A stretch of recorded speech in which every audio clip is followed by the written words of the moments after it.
Let me show these suckers how to ball out here. Oh, man, let's get this together here. Oh, layup. Oh, shot. Oh, three. Oh, it's like Brick City out here. Mid-range. Oh, my goodness. I can't buy a bucket out here. I missed the whole damn basket. Oh, my goodness. What's going on, man? My game is looking trash. Oh, here we go. Black Power Media shirt. Now we cooking. Trees. I'm taking on three of y'all with these right here. Between the legs. Oh, my goodness. Behind the back. Layup. Oh, and did he just do a reverse? He is in beast mode out here. I ain't got to look. It's falling. Oh, my goodness. This guy is going 3, 2, 1. Kobe. Nice. Black Power Media, baby. Nice. Empower yourself. Go get you some of that Black Power Media again. Right here, blackpowermedia.org. Yeah.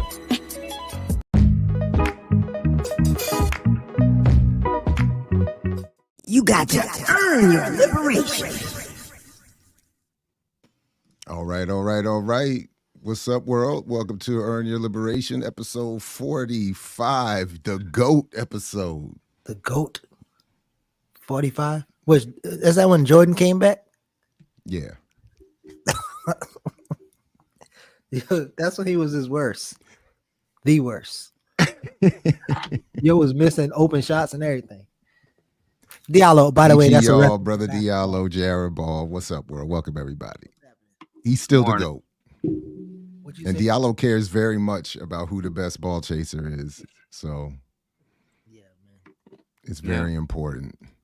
Very important that we start off commemorating. It has to be at some level of importance because, I mean, I think when we figure it out, once we all get on the same page, I think something miraculous. The world's going to crack open. Oh, I left my tea over there. Hold on, I got to go get my cup of tea. All right, go get your tea. Discombobulated. Yeah.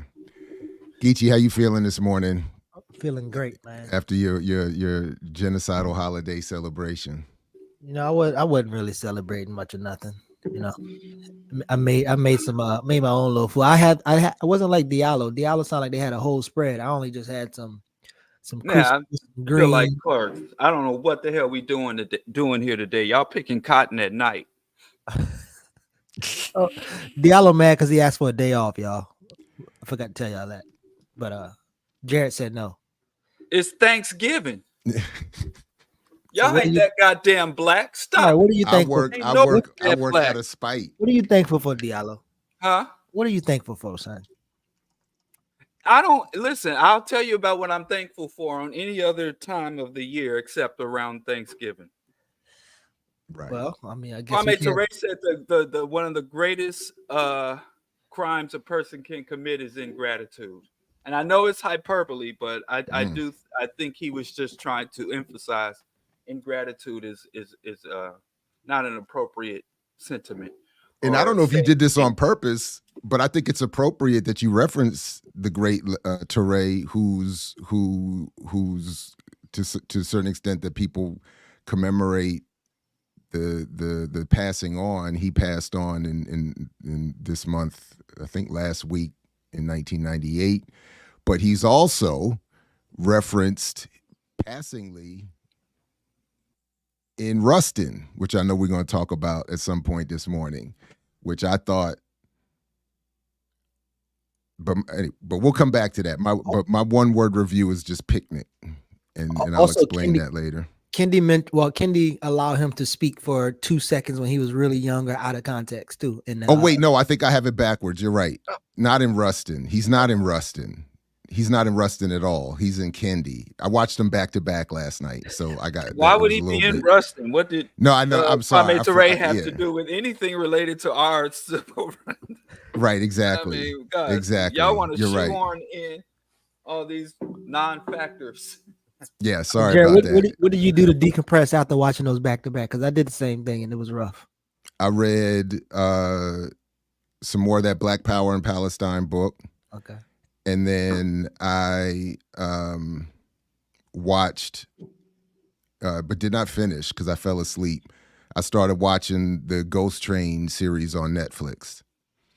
I needed something entirely white and tragic to distract me from multiple hours of just disturbing approaches to Black history here in the United States. So that's what I did. And but I did have we had no turkey. I had vegan mac and cheese, which was delicious. My daughters made it. And then we played spades. And did you lose? I heard you talking shit on I the can't other say side. we lost because we played an incomplete game. But at the time the game was suspended, my team was losing. Now, keep in mind, you know, this isn't part of training session for my daughters. So my youngest was struggling a little bit with watching the board. Love her to death. She's going to get there. She was struggling a little bit with watching the board, and I was, you know, like, But yeah, but that's how I but the decompression, and this is how I decompress, coming to BPM and EYL and talking about them things. Because if I had to sit on that by myself, I might explode. I might be the deferred dream. I might be. Yeah, that was that. Didn't they? I think they put Rustin out on the movies. They put it in the theater so that it would be eligible for an Oscar. Oh, I didn't know that. Now it was well acted. I thought the dude that played Rustin, I forgot his name already. Oh, that dude's cold blooded. He was nice. That Domingo guy. Yeah, he's nice with it. He was very good in them. I mean, that's sort of my problem with these films. They have a lot of very talented people on and off screen. I don't think it was a bad film in the sense of a film. I just have issues with its political narrative. And that's what I think is an issue. And then you got, you know, talented and attractive people, you know, just making good content. It's like, man, them Obamas, boy. But they got us again. So I remember this this quote by M.H. Wilson that talked about these buckers, they control the domains of discourse, right? So they set up what we argue about. And I just thought that this film would make us argue about his sexuality more than any other thing. And I feel like, well, I don't know if it's going to happen yet, but I feel like it could set people into defending his sexuality as opposed to his politics and any other stuff that we can get into, especially around this time, around the struggle in Palestine. But do you think that will be something that they led? I mean, will you think that's something that they would led with, or they made a lot about intentionally? Oh, I mean, absolutely. I mean, to me, this is, I guess we starting now. If we, I mean, but let me get my notes. But yeah, I think there's a lot of hustles being played here. So I have a number of notes, but just specific to that question, I'll just say to start that I felt, this is how good the movie I think is. I felt moved watching it. Like I got all of the, and especially as someone who's very interested in being given his due credit, the idea that someone would be denied credit for their overall contribution just because of their sexual orientation is disturbing to me. So the way they delivered that was brilliant. But this is sort of what my problem is, and this is where I've been, you know, where I've adopted the woke imperium frame, that the desire to appease the need of an aggrieved group is being, just like it has been with the history that is at least theoretically central to the theme, that is the narrative or the subject of Black struggle. All of it is being presented in a way that supports empire. Now, especially in this time, and then especially watching it in conjunction with going back and reading another chapter or two in the Black Power and Palestine book, because Rustin is all up in that joint. I didn't even realize that at first.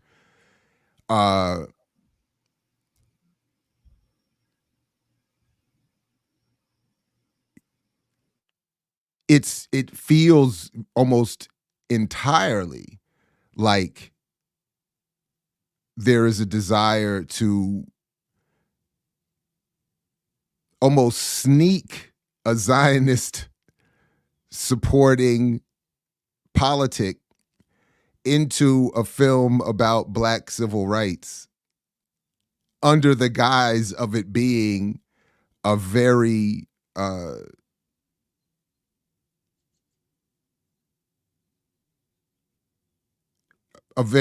after centering the homosexuality of Rustin, and even almost going too far per the discussion that we started yesterday on the remix with FD Signifier's work recent thing. Like it almost went too far into,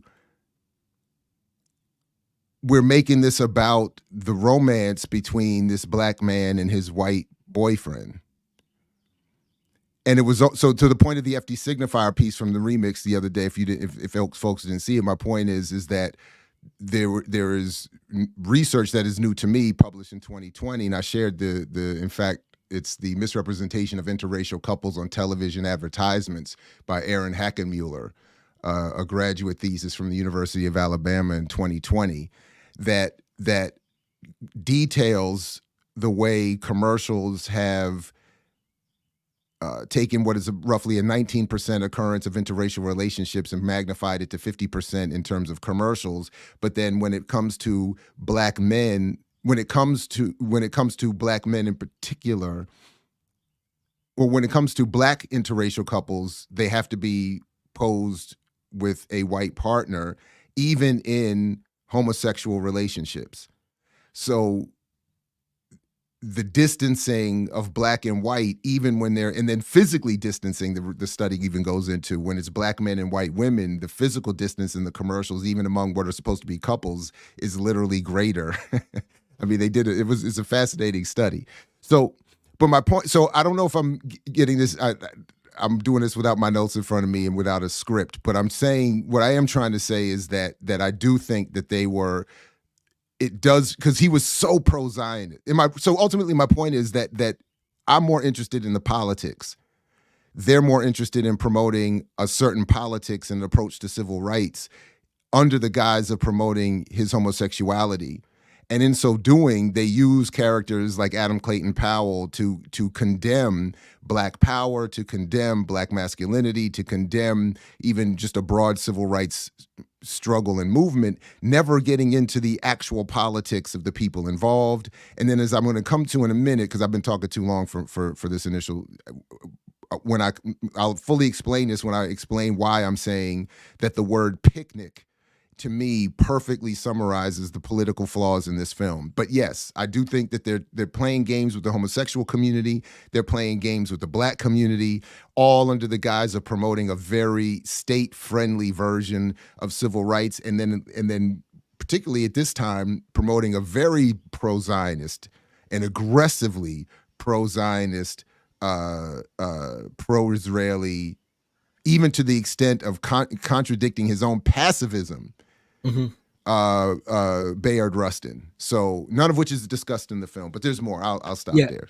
So definitely, so we're talking about Rustin, but I don't remember any international politics at all displayed in the film. So I no, I'm saying, what I'm saying is that because I'm reading it with the chapter. Oh, I'm sorry. It's done indirectly. It's not on camera. You're right. But so this Obama and the Obama production, right? Interestingly, as they would say, the goal of their production is to lift up Black voices, or I'm sorry, diverse voices in the entertainment industry. Yet, while producing a film of, would you say Randolph or King was the second leading star in that film? Because it seems like Randolph to me. No, Well, I think what they do, I think King is more because they highlight more of the friendship that King has and his support for Rustin in the end. They play on that more, but they again do it in the context of King's support for the most part of a gay Rustin, but never in the context of a King's ever increasing radicalism. They talk about the 1963 march, which is the centerpiece, of course, but they never mention the fact that William O'Neill, working on the behalf of Hoover, already used that march to target King as the biggest threat in the country of bringing the Negro to communism, in direct contradistinction to their fears over the rise of the Cuban Revolution and King's increasing affinity already by 1963 for those politics. So none of that is in there because they want to reduce King to having him be seen as the focal point for the struggle within the civil rights leadership of accepting the very gay Rustin. And again, it was done well. I thought it was moving. I get it. I don't think it's an unimportant part of the story, but I think they're doing it on purpose to present themselves as offering some progressive media, but really doing the very old, tried and true undercutting of radical politics, of Black power. And again, when I explain my picnic reference, I think it's gonna. I mean, it's set book to reference the Spades game we was playing yesterday. Right. So they didn't put your boy Kwame Ture in, but do you feel like they even showed a glimpse of Ella Baker's radicalism? Because it seems like they No, I think they couldn't, and I even have a note here that they couldn't because she was pro SNCC, and SNCC in this film becomes the enemy. So you can't have, and in Rustin's real life, SNCC becomes the enemy. And reading that Black Power Palestine book, SNCC, he hates SNCC. He hates SNCC like the Klan almost. It reads everything Black Power he hates. But SNCC in particular. Yeah. So Ella Baker's, even as they're having the scene where the sister who's the doctor, woman organizer of the women in the march, who's leading the vocal charge against the exclusion of women, even as they're having that discussion on camera, you don't see Ella Baker. Ella Baker's on for 2-3 scenes. She says 1, 2, 3 things. You get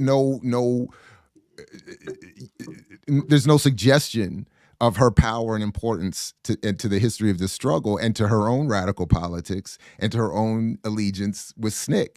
So you don't get any of the emergence of SNCC or any of the politics of SNCC. Black power is dismissed by a brash young man being aggressive and hostile to the white boy and to Rustin's lover and to Rustin himself, to the one reference to Malcolm X that you get in the film, which is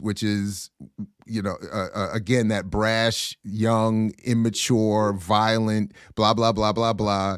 And then, by the way, that same character comes back later as a trainer for Black cops on Rustin's behalf. So what they're doing here is it's very slick. It's very slick. I wonder who that young man was supposed to be, because all Black radicals. That's all. Unnamed Black male radicals. Will that be any of them? I think he's a composite of all of them. Yeah, he's meant to represent everything Black masculine and Black power, and he's not brought in line until he's training Black cops to work peaceably for the march on behalf of Rustin. That's community control of police. What you did, Diallo? Did you get to do your homework? I know you was boycotting this shit. I didn't watch that shit. I just let y'all run with that. Okay, my bad. Damn, I thought it was a holiday. I thought I'm not even supposed to be here today. Because you already know what's going on. Oh, well, then I got more. But here's one thing I can say, because of the movies I did watch, and I mean, we literally could take your commentary, Jared, and just dub in the name of the movie. Because, I mean, this is Black history curated by the Obamas. Seriously, we can take your commentary and just dub in the name of the movie and the name of the characters, and it's the same shit. Different toilet. So just quickly, this is the company, this is the Obama company that's delivering us all of this goodness. Higher Ground, which I'm assuming is a play on their friendship with Stevie Wonder. This is like more subtle black Oh, reference. I always thought it was when they go low. Oh, okay, my bad. I didn't know. I didn't know this. No, you're probably right. You're When, probably right. I just am always thinking they're up You to get it something wrong, slick. Diallo. When she No, I said think he's going right. higher, she mean like they was smoking when they made any of these films.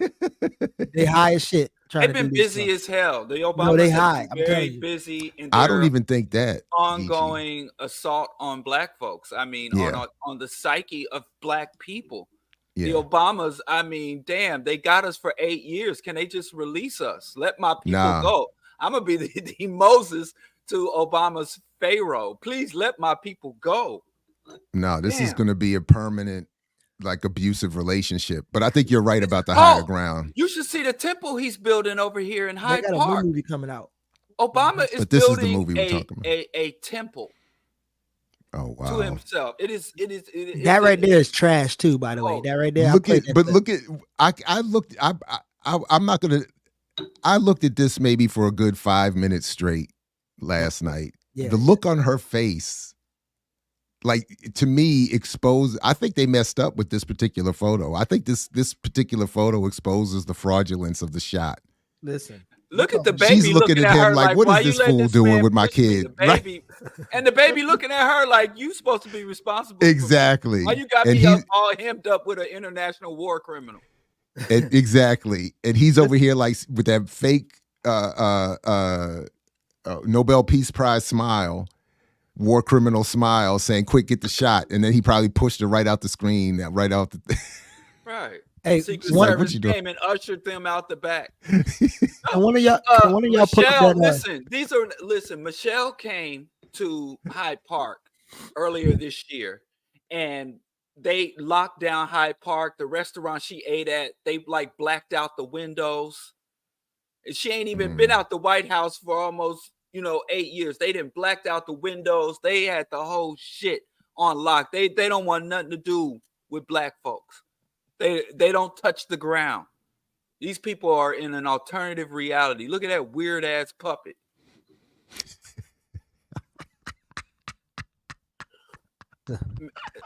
So we sit here discussing their higher ground propaganda.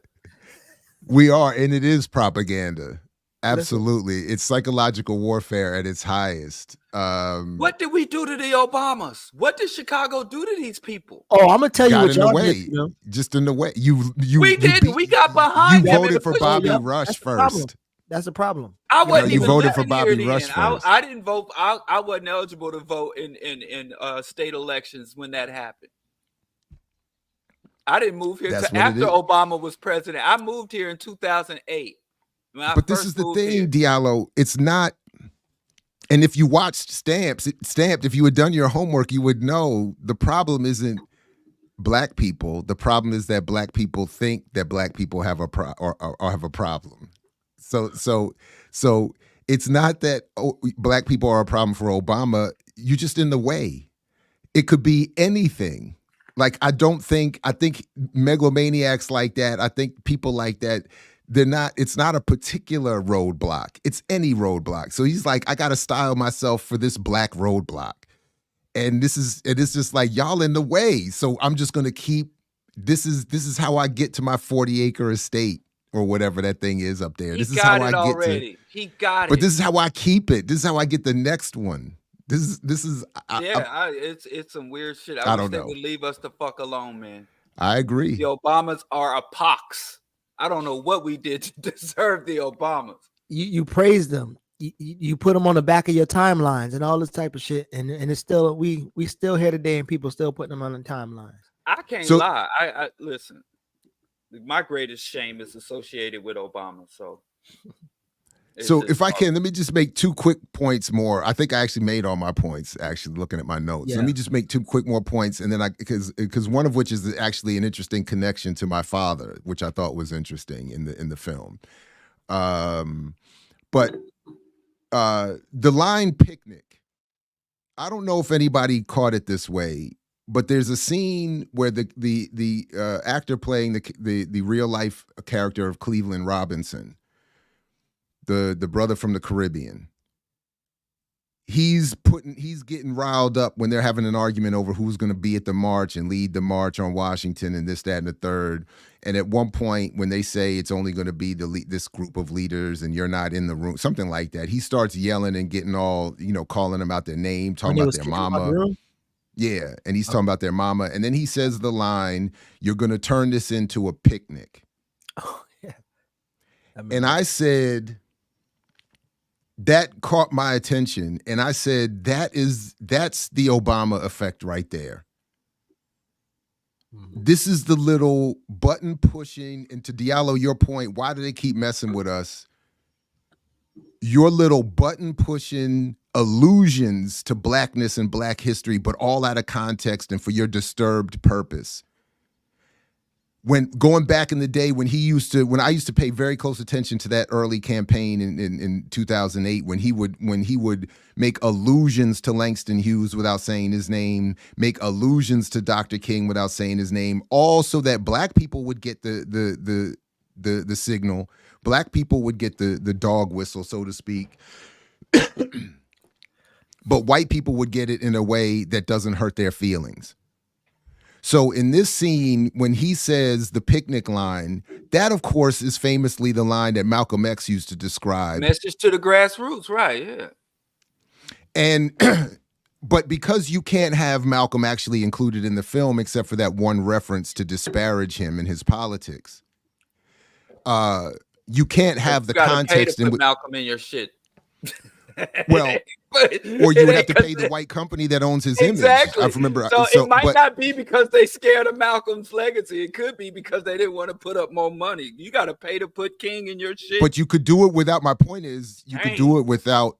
You could do it actually without having Malcolm on screen if you put it in. If you put the argument in the mouths of other characters. But my point really is Are you that. Sure about that? I think you could have. Can't put King's words. King's words are trademarked and copywritten. No, I'm not saying you would even have to do it. No, my point isn't to quote them verbatim. My point is to put the. It's fucked up. Diallo, hold on a second. Hold on a second, please.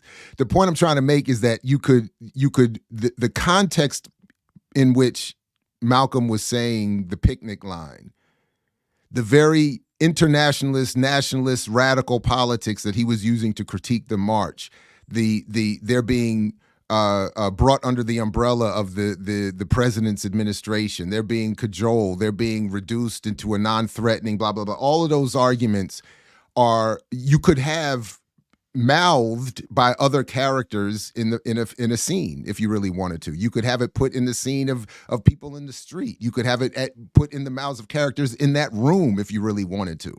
But the point that I'm getting at is they want to throw that little. I think these things are done intentionally to button push those of us who would know, or those of us who would get the cultural memory would kick in, and it would feel like something's happening. But in this scene, the context is watered down. It's very limited. It doesn't allow for the actual context of the line to be brought in so that they can quickly return back to the theme, which is Rustin, his sexuality, the absence of the radical politics that as you and Ricky just pointed out there, and all. They can get right back to that. So that's the. So then, what I just wrote in my note here is that by doing this, the film removes Malcolm, previously demeaned by one reference in the mouth of a man depicted initially as brash, but who later comes back to train black cops for Rustin, to be removed, and with him his politics and the purpose of the picnic critique. Robinson then comes back to praise the march Malcolm did in fact call a picnic. And there is no discussion of this omission either of that fact or the fact that Malcolm was actually in D.C. that day. They could have made reference to they left out all of that, obviously by design. Now the quick connection I just wanted to share real quick here, because I thought this was interesting when that I was reminded of. That of the many things that this Cleveland Robinson character did, he was one of the founders of the Coalition of Black Trade Unionists, and listed on the original under that group's original leadership is my father. So I just thought that was interesting that they were both connected in there. I just, just throwing that in there as an added little side connection to the film. But yeah, so that was it. That's all I had on that. And that whole Pasadena scene was I thought very, I don't know how true that is. About that Adam Clayton Powell threw in the Pasadena, he was to de-gay shame Rustin into backing down on his, and I just thought it was unfair to Powell and what his history is. I thought it was unfair to what it was meant to represent, I think, in the condemnation of Black Power politics. And I think that there's better ways that they could have dealt with that history and made that point, I think, including the context of Rustin's politics. By the way, one thing I did look up, I did look up, because I raised the question the other day about what I've heard over the years of Rustin's working for the FBI or CIA, and I didn't find too much. There's nothing in that Black Power and Palestine book about it, but this short piece here from Nishani Frazier, December 2017, in Black Perspectives, a great outlet. They will not review my work, admittedly, for whatever reason, or discuss it in any way whatsoever, even when talking about buying power and not doing reviews of actual books, et cetera, and so forth. But nonetheless, they have some very good work there, despite that fact. And in this piece here, the short of it is, the argument is there's no evidence that he was actually working for the CIA. And they target a Muck Rock article, calling it disturbing, making a disturbing claim, and then they say that there's no evidence for such a claim, and go on to defend that point. They do point out later in the article that Rustin may have had some sort of lesser tangential been made use of by the FBI or CIA, but that that there's no evidence that he was actually consciously working as an agent. So right. I don't know. So I put that clip in the chat about for the next one, the Kendi's film. I did it with my phone, so it's not perfectly edited, but this was start with that. Yeah, this was a capstone of it, and then we can walk backwards. Yeah. It's the climax. Black people know what they want. They have ideas about what freedom and liberation will look like. And it doesn't look like this radical utopia. It looks a lot like the world that white people live in, right? The world that white people live in and never question.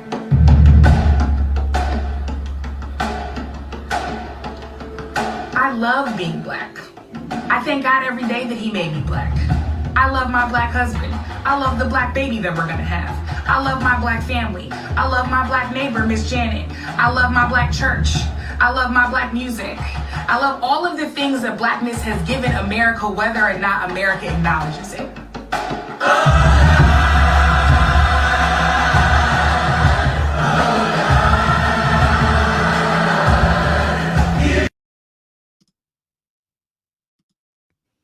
So one of the things that I noticed, right? I'm gonna put these little pictures up here. So you only can find it in the on the Netflix background when you're about to click the movie. And it's literally, it reminds you of the Montero article about the creation of Kendi. And you see this white man with a blue tie looking like a Democrat, and then again, I know all Black people don't look alike, or all white people look alike, but this could be Kendi.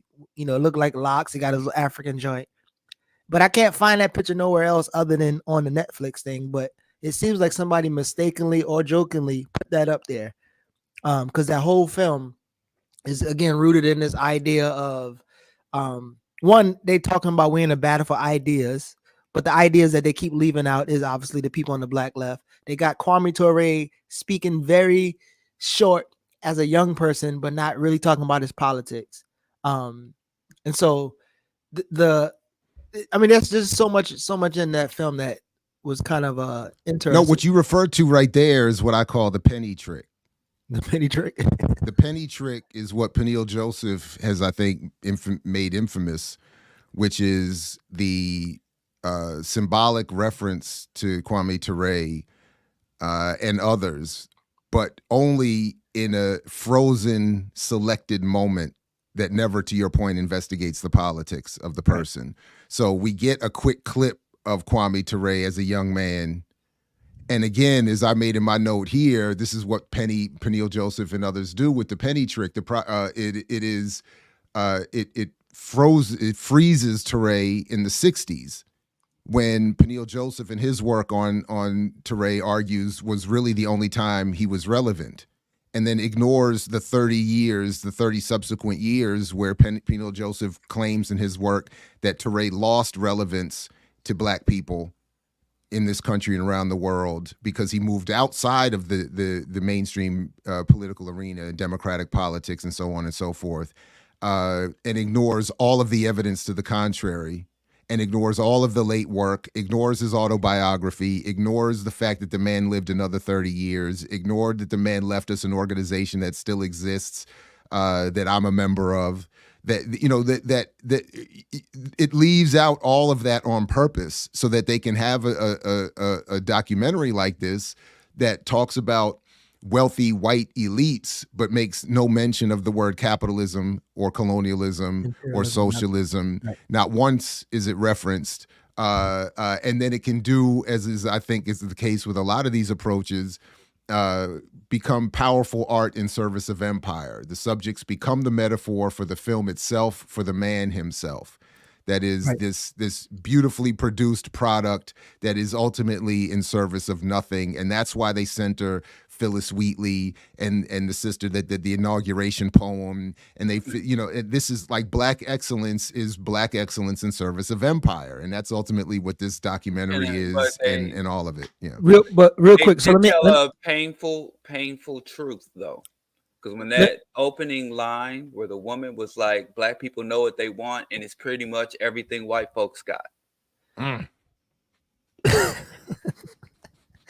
So even if you didn't see the film, Diallo, you can answer this question because you saw that one too. But starting with Jared, when you look at that film, do you think if you label it, will it be conservative, liberal, reactionary, counterinsurgent, or would you title it something else?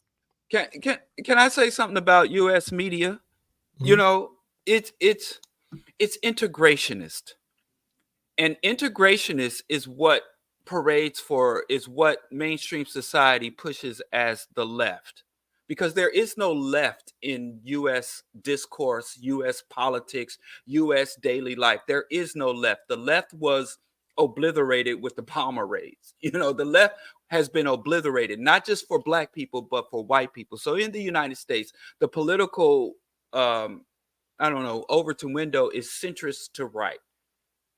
And so the few people who are in the wilderness, essentially from the left, we're not really part of that discussion. So we find ourselves from the outside debating when centrist liberals, come up and present themselves as the viable alternative to the right wing and the far right and the ultra right. So but that's what's funny about that is that's what happens even in white folks media, in white folks history, in white folks documentaries. They get the same treatment we do. That's just the one thing that was stood out to me. Even when white folks are being presented their history, I mean, if it's really true that we want nothing more than what white folks got in the terms of documenting history, the leftist component is left out of all history in the United States, which has one of the most militantly leftist histories of any country. I would put the United States leftist radical history up there with Nicaragua, Cuba, especially throughout Western Europe. There's been some banging hard, and it's been erased from the discourse, been erased from the mass consciousness, and especially being erased from the mainstream media. So, we complain about the absence of the left, but I guess we can sleep well knowing that the left is erased across the board, even in white folks' media. So part of it, I saw some of the chat. I'm not certainly dissing Phyllis Wheatley or anyone else in this sense. I'm criticizing the way that they're remembered and why they're remembered and the way and why they're presented back to us and for what purpose. So, for instance, there's even reference in the film, and I thought they make an important point in the film, for instance, when they point out that we can't diss Phyllis Wheatley. I'm just responding to at least some of the chat. I'm not, but again, I'm not saying you can't. I'm just saying I'm not.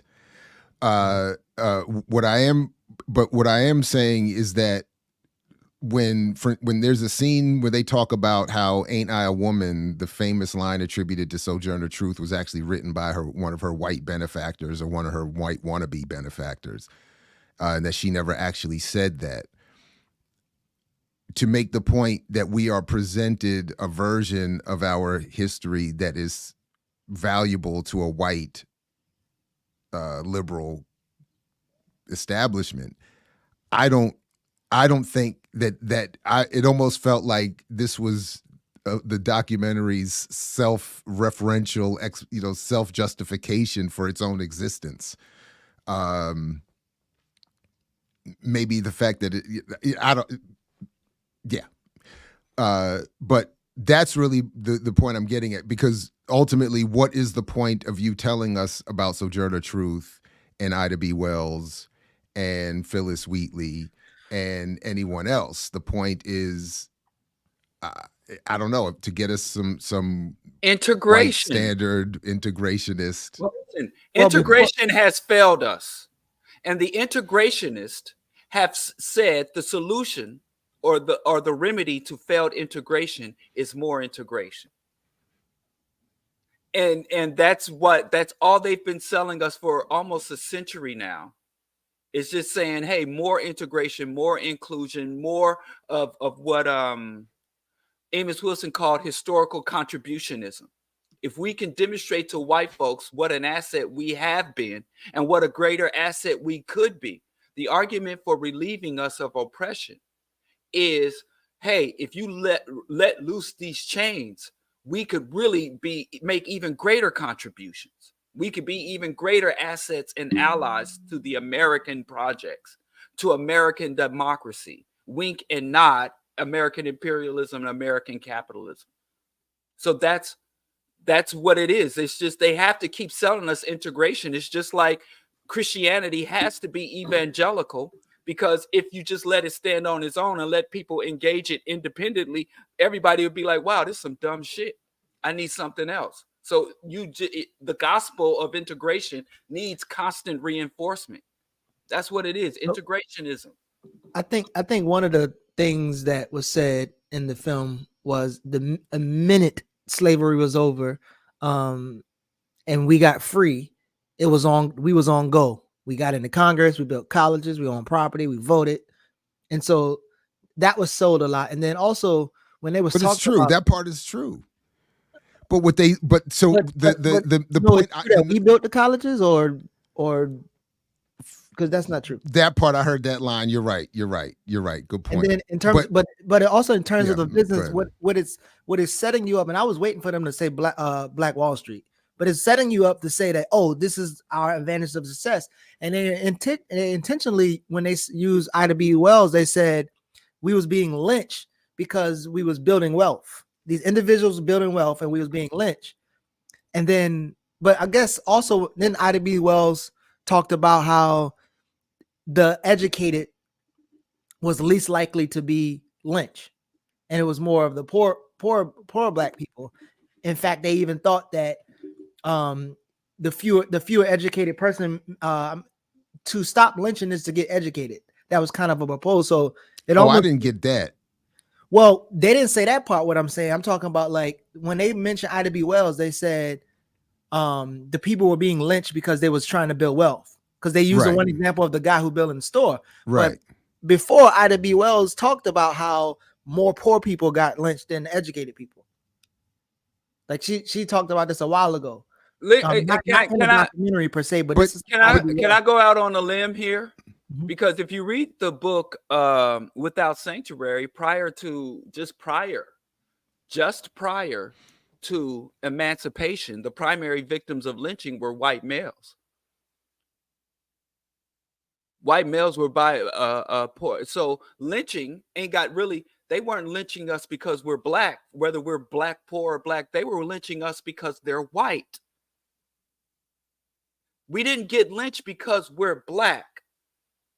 But they lynched us because they're white. Listen, but that's actually the point. I feel like the film could have done that, right? Because they start off the film, what's wrong with us? What's wrong with black people?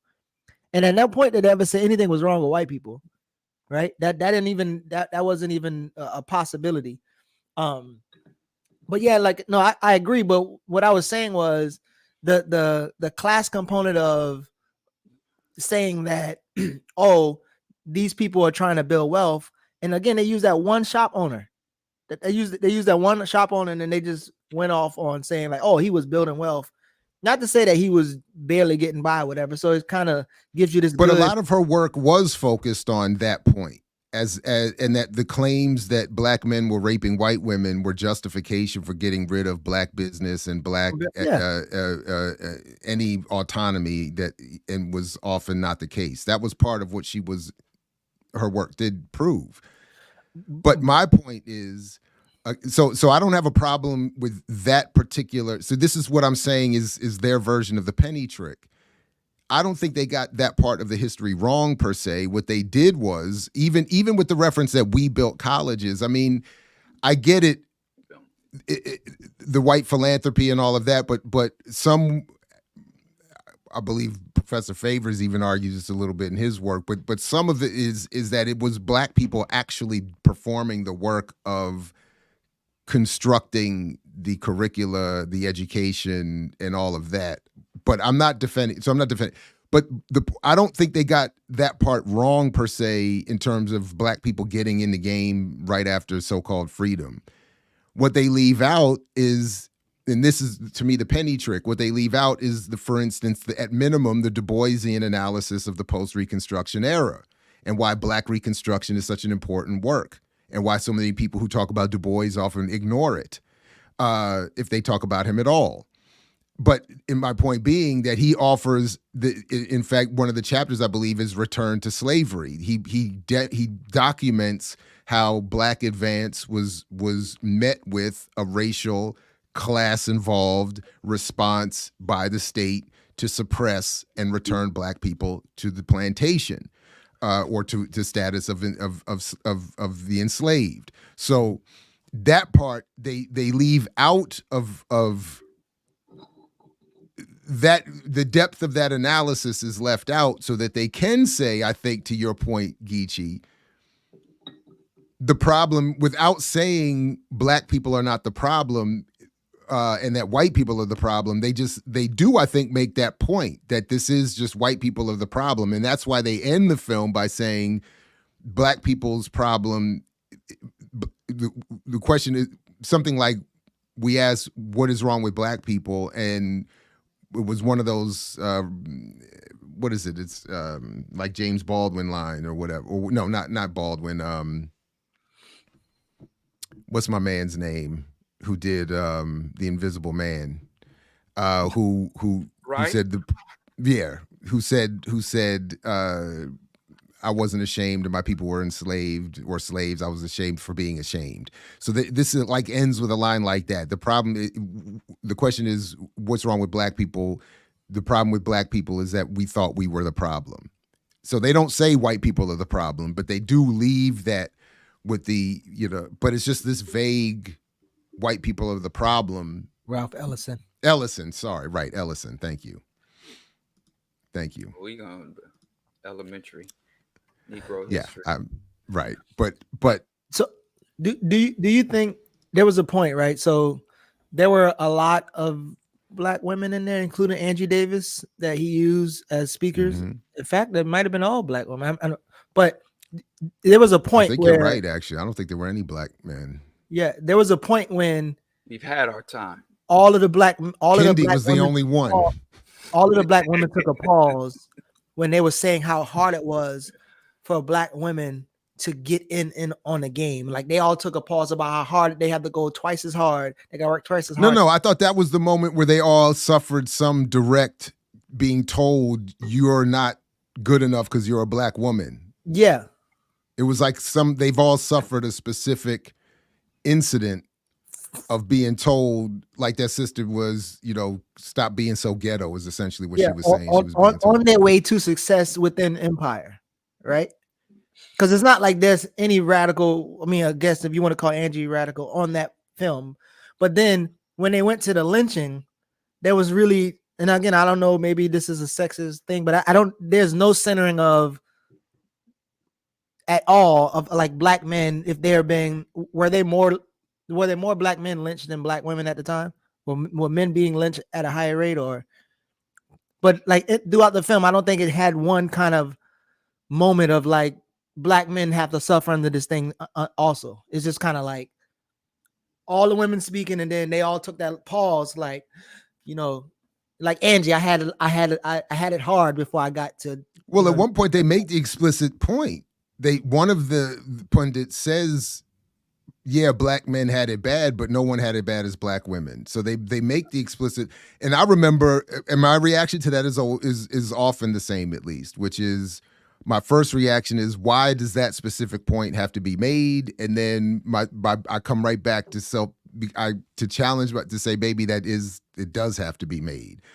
So I go back and forth with that, but my initial reaction is always like, why? I just feel like at the point we're looking at enslavement, the distinction between what happens to men and women seems unfair to say one is just categorically better than the other. It's just like, but that was a clear point. Right. Listen, somebody got to get the silver, somebody got to get the gold in the oppression Olympics. Okay. But to the point I was trying to make with the Du Bois thing, you have Angela Davis there. And for whatever criticism I've had of her political choice, she has done some good work. Hold on. Please, I wasn't saying this, though. Oh, man. Dang. Gotcha. This show can be frustrating sometimes, man. Dang. Time out. No, Jared, you got it. Oh, yeah, me? Gotcha. Gotcha. Do you feel that, Jared? Do you feel that interruption? My bad. But do you feel that interruption? Go ahead, man. Do you feel it? In this moment, yes. Okay, that's what y'all get for I'm just saying, I get interrupted around the borders of the manosphere. I didn't mean to kill your. So what is this? Hurt people, Geechee? Is that what you're saying? Yeah, my absolutely. Bad, man. Okay. Hurt people today. Go ahead, man. Make your point, man. Yes, that's why I was just saying my point y'all on wasn't this manosphere shit. I'm mute myself. This guy. You needed to say that. You should have just muted yourself. You didn't have to tell us you're gonna excuse yourself. If you were real. If I was real, a real what? A real man? I'm not a real man. You see that, Erica, Jared feeling what I'm feeling, but I'm gonna let them old guys ride. But go ahead. I'm sorry, finish your point. I just wanted to be clear. I was not trying to say we should send a black man in every film.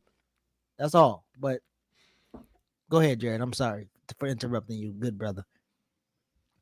It's just that the point was so viciously on time, and I'm not guaranteed to remember it. What I was trying to say is, you got to the point I was making about Du Bois. You got Angela Davis sitting there, and for whatever issues I have with her politically here or there, she has done some good work on the history of black women and their enslavement and the particularities of it. But you have her sitting there and don't explore it.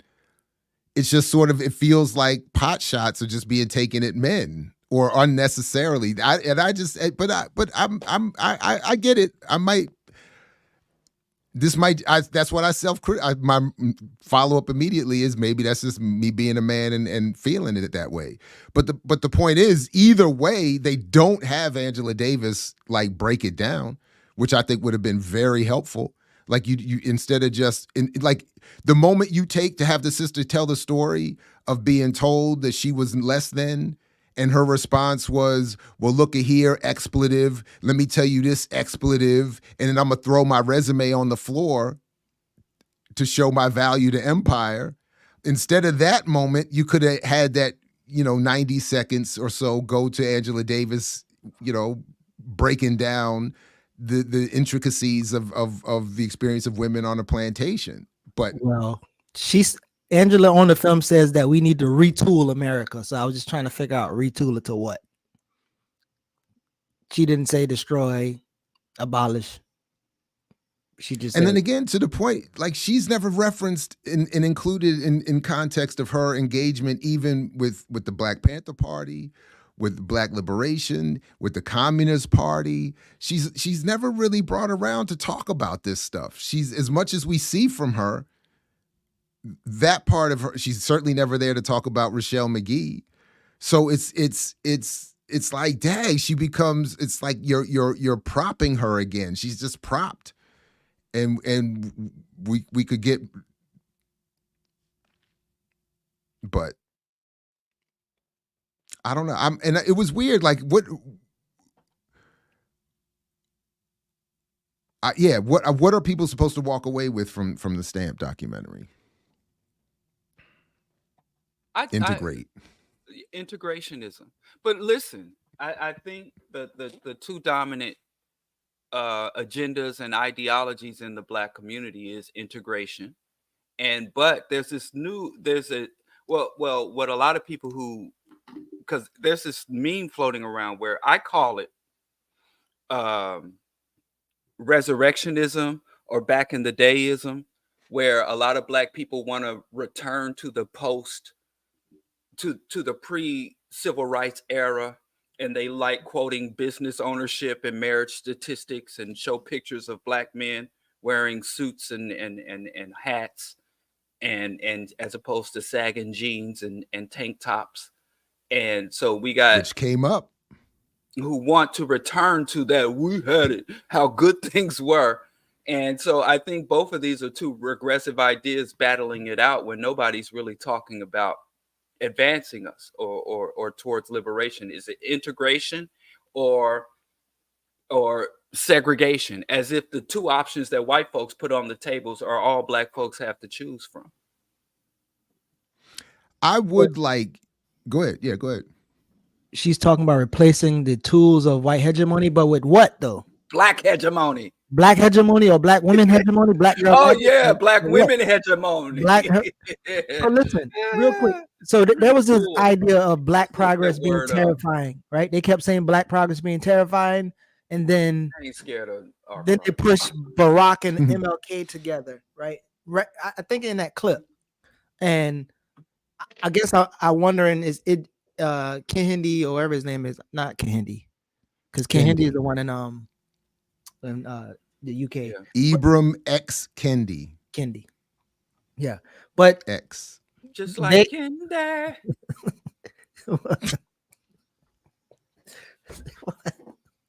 Don't you worse to me with a song for everything, bro. But real quick, this not Ida B. Wells quote I was quoting when she was saying education is suggested as a preventative, but it is as grave a crime to murder an ignorant man as it is a scholar. True, few educated men have been lynched, but the hue and the cry once started stops at the bounds. So like what I was trying to say in that point, because something I was reading about her, it said that at one point they say, well, maybe to stop lynching, you should just get educated. And then I'm saying, using that as a contradiction to the idea of saying that we were only being educated because we was trying to build wealth, just kind of lays a line for every time that we try to succeed, which when we going to get to with the, building wealth in Black Atlanta, Black women in Atlanta, Black business owner, despite the numbers, are saying that people are trying to prevent them from building wealth. Girl boss. Say what? Girl bosses. Girl bosses with no employees. But yes. But I think that girl bosses don't want to exploit labor and extirpate the wealth of others. They want to, they just don't have the capital. So okay, I have to hear you going back to manosphere business. I'm just saying they do. I mean, they want these females. They're applying for grants to try to get so they can pay the employees. Aren't we supposed to create jobs? That's what entrepreneurship is about, right? But listen, F the signifier. I really liked this swirl economics video he did, and one of the points that he makes in making fun of those are fit and fresh and flit or whatever they were, that they exposed a flaw in the algorithm, which is that if you talk bad about black women, your numbers go up. What? Yeah, apparently that is a quick way to algorithmic success in these YouTube streets, is to talk bad about black women. Like Candace Owens, black women? Black women, just in general. If you start condemning black women, your numbers go up. That's So not how you say his YouTube. Wait, who fresh and fit? My bad. Is that who you're talking about, Eli? And Eli, you said something yesterday. I meant to respond. You said you don't like the word mixed. I don't mean to derail us real quick, but I just actually read an article. A sister wrote an article about why she prefers the word mixed, and it's very similar to me. And one of these, I hate the word biracial. I've just always hated this. Huh? I love the song. Biracial? Mm-hmm. What song is that? Slaps. I'll share it. Go on. I don't want. Is there really a song? Is this real? Or are you trolling me right now? Oh boy. That shit. Yeah, I'm not a fan. I mean, I get it, but the point that I gotta find that article again, because I really like. She really hit, for me, the nail on the head. Mixed just has like I don't know, like a black flavoring to it that speaks more to the experience we're trying to point to. But anyway, yeah. You black? I used to say mixed until Sean Fury dropped biracial. Oh man, is this for real? Wait a second. Wait, this is real. Oh my God. Hot fire. So this is what y'all hear from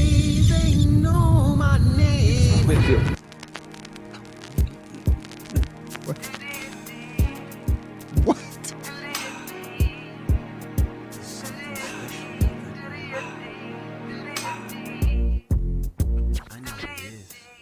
What's this? Some local Chi-Town stuff?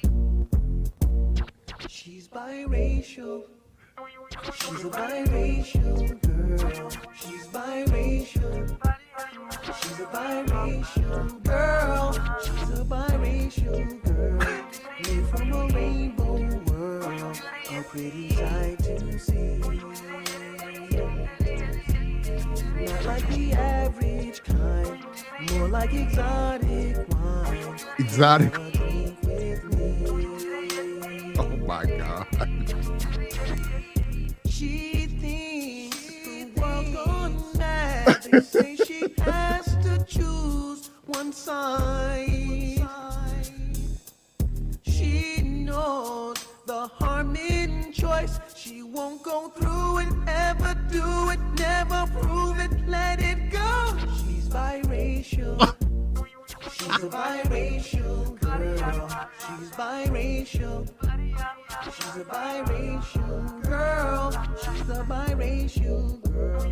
The one who has changed my world. She is the one for me. One for me.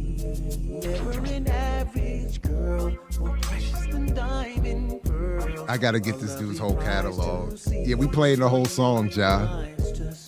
You can't want to skip this. Well, can I tell you? Yeah. He made a song for every woman. He made a song for black women, white women, and biracial women and Latino women. So he has a song dedicated to every manifestation of womanhood, racial. Oh, that's what's up. Womanhood. So this brother. So something tells me icon status. that this is that's the market. Is that the market official video? In the official video, they have like this biracial girl, this biracial sister, right? Is that the black Marcus woman pulling on one arm and a white woman pulling on one arm, and they're trying to pull her to one side, and then Sean Fury walks up and rescues her from the black woman, white woman trying to tear her in half and pull her to their side, and he walks up and is like, "Nah, you ain't got to pick. You ain't got to pick. Just pick me." Yeah, check out the official video. I think that's the Marcus once he got older, because he was moving like the Marcus. My lips, my stare at him. What? I was looking at you and you was looking at me and we was thinking. What is this? What is this? This is crazy inappropriate. What is going on here, Geechee? No, That's this is DeMarcus Geechee. singing to his girlfriend. Oh man, what is the man? What is that, man? I thought that was the older DeMarcus. The dude looked like DeMarcus. I don't know. I only share quality shit. I don't. Yeah, that's gross. Ugh. Where's the adults? Who was filming that? Parents. Ugh. Yeah, that was his DeMarcus' little sister. Anyway, But so that's why I'm saying biracial. Sean Fury, I was on the fence. Maybe I have to rethink it Yes. after the Sean Fury argument. You're right. He should But, do one yeah, for the brothers. He's biracial. He's yeah. Exactly. So Exotic wine. So what would y'all label Kendi's video? I mean, Kendi's would it be conservative, liberal, reactionary, counterinsurgent, or something else? What would be conservative? Conservative? Yes, integrationism is by definition conservatism. Okay. I like again. I'm on the Burton book train, so I'm going to call it counterinsurgent. It is meant to counter our insurgency. Oh, it's both. And there it is. There it is. Yeah, well, liberalism I like is that counterinsurgency too. Yes. Yeah. Oh, yeah. But okay. All of it is. Yeah, they're right. Everybody's right. Oh, we're all right. We ain't got no options. That's the thing. You go to the market and there's 1,000,001 products made by 3 corporations. So you go to the political arena and there's 1,000,001 titles you can have, and they all default to capitalism and white hegemony. And we over here fighting. Or you go to all them goddamn Bibles and you got Geechee mad at folks for misquoting the Bible, but all the spiritualities default again to higher unjust. First of all, you're gonna be doing. How long you gonna do that? You gonna do that next week too? What? When you gonna stop talking about? I'm mad at folks for misquoting the Bible. I'm not mad. I'm just saying if you know how to read, just read. That's all I'm saying. Ooh, that's it. That's all. It is itself a misquote. Geechee. Well, that's fine. But what I'm saying is if you want to have some type of effectiveness, you're already not effective already by trying to beat Christians up. But if you want to be effective, you probably should quote what you're quoting right. So that would be the question, Diallo. Let me ask you since we're here real quick, let me just ask you, Diallo, what is the goal with your approach? Because that is often my only real argument against what you're saying is your approach. Evangelism. Who? De-evangelism? And you think, and that is the successful way to deconvert? No, it's not successful. Yes, it absolutely is. Okay. I know. Rip the Band-Aid off. Yeah. All right. So. And that builds like organization and community, like that. It doesn't create hostility and distance. That's a hustle. That's the hustle that they say. Like, oh yeah, just invite the vampire in your house. And be nice to him. And be sensible and respectful and sensitive. No, I just say, listen, that's not how any of that works. Listen, to quote the great, what's his name? Oh boy, how great is he? I think Skip gonna change him, but he think he's gonna change Skip. Oh, Claude Anderson. To quote the great Claude Anderson. The way you get into something is the way you get out of it. How did Africans come? That's not always true. Christianity. When is it not true? But a currently practicing African the Bible Christian, is not even true. They walk over on the bridge and then they went back. It's part of the Red Sea. So no. But a currently practicing an African currently practicing Christianity or Islam was not converted to that through violence and hostility directly. For the most part, they were brought into it through love, normalcy. Lord. That's what it is. What Christians Well, this about everybody. 2 hours. You were Diallo, Christianized through love. I'm talking about to people today. They're raised in starting with their parents in a more or less loving household that invites them to their religion. That's it. They're not whipped and beaten into. Boy. How do you? What are you talking about? Most you wrong. Listen, you so indoctrinated, you so traumatized that you have candy coated your own negative experience. Let me tell you how black folks really. You talked about your trauma. That wasn't my experience. It's two paths. It's two paths to religion. two paths.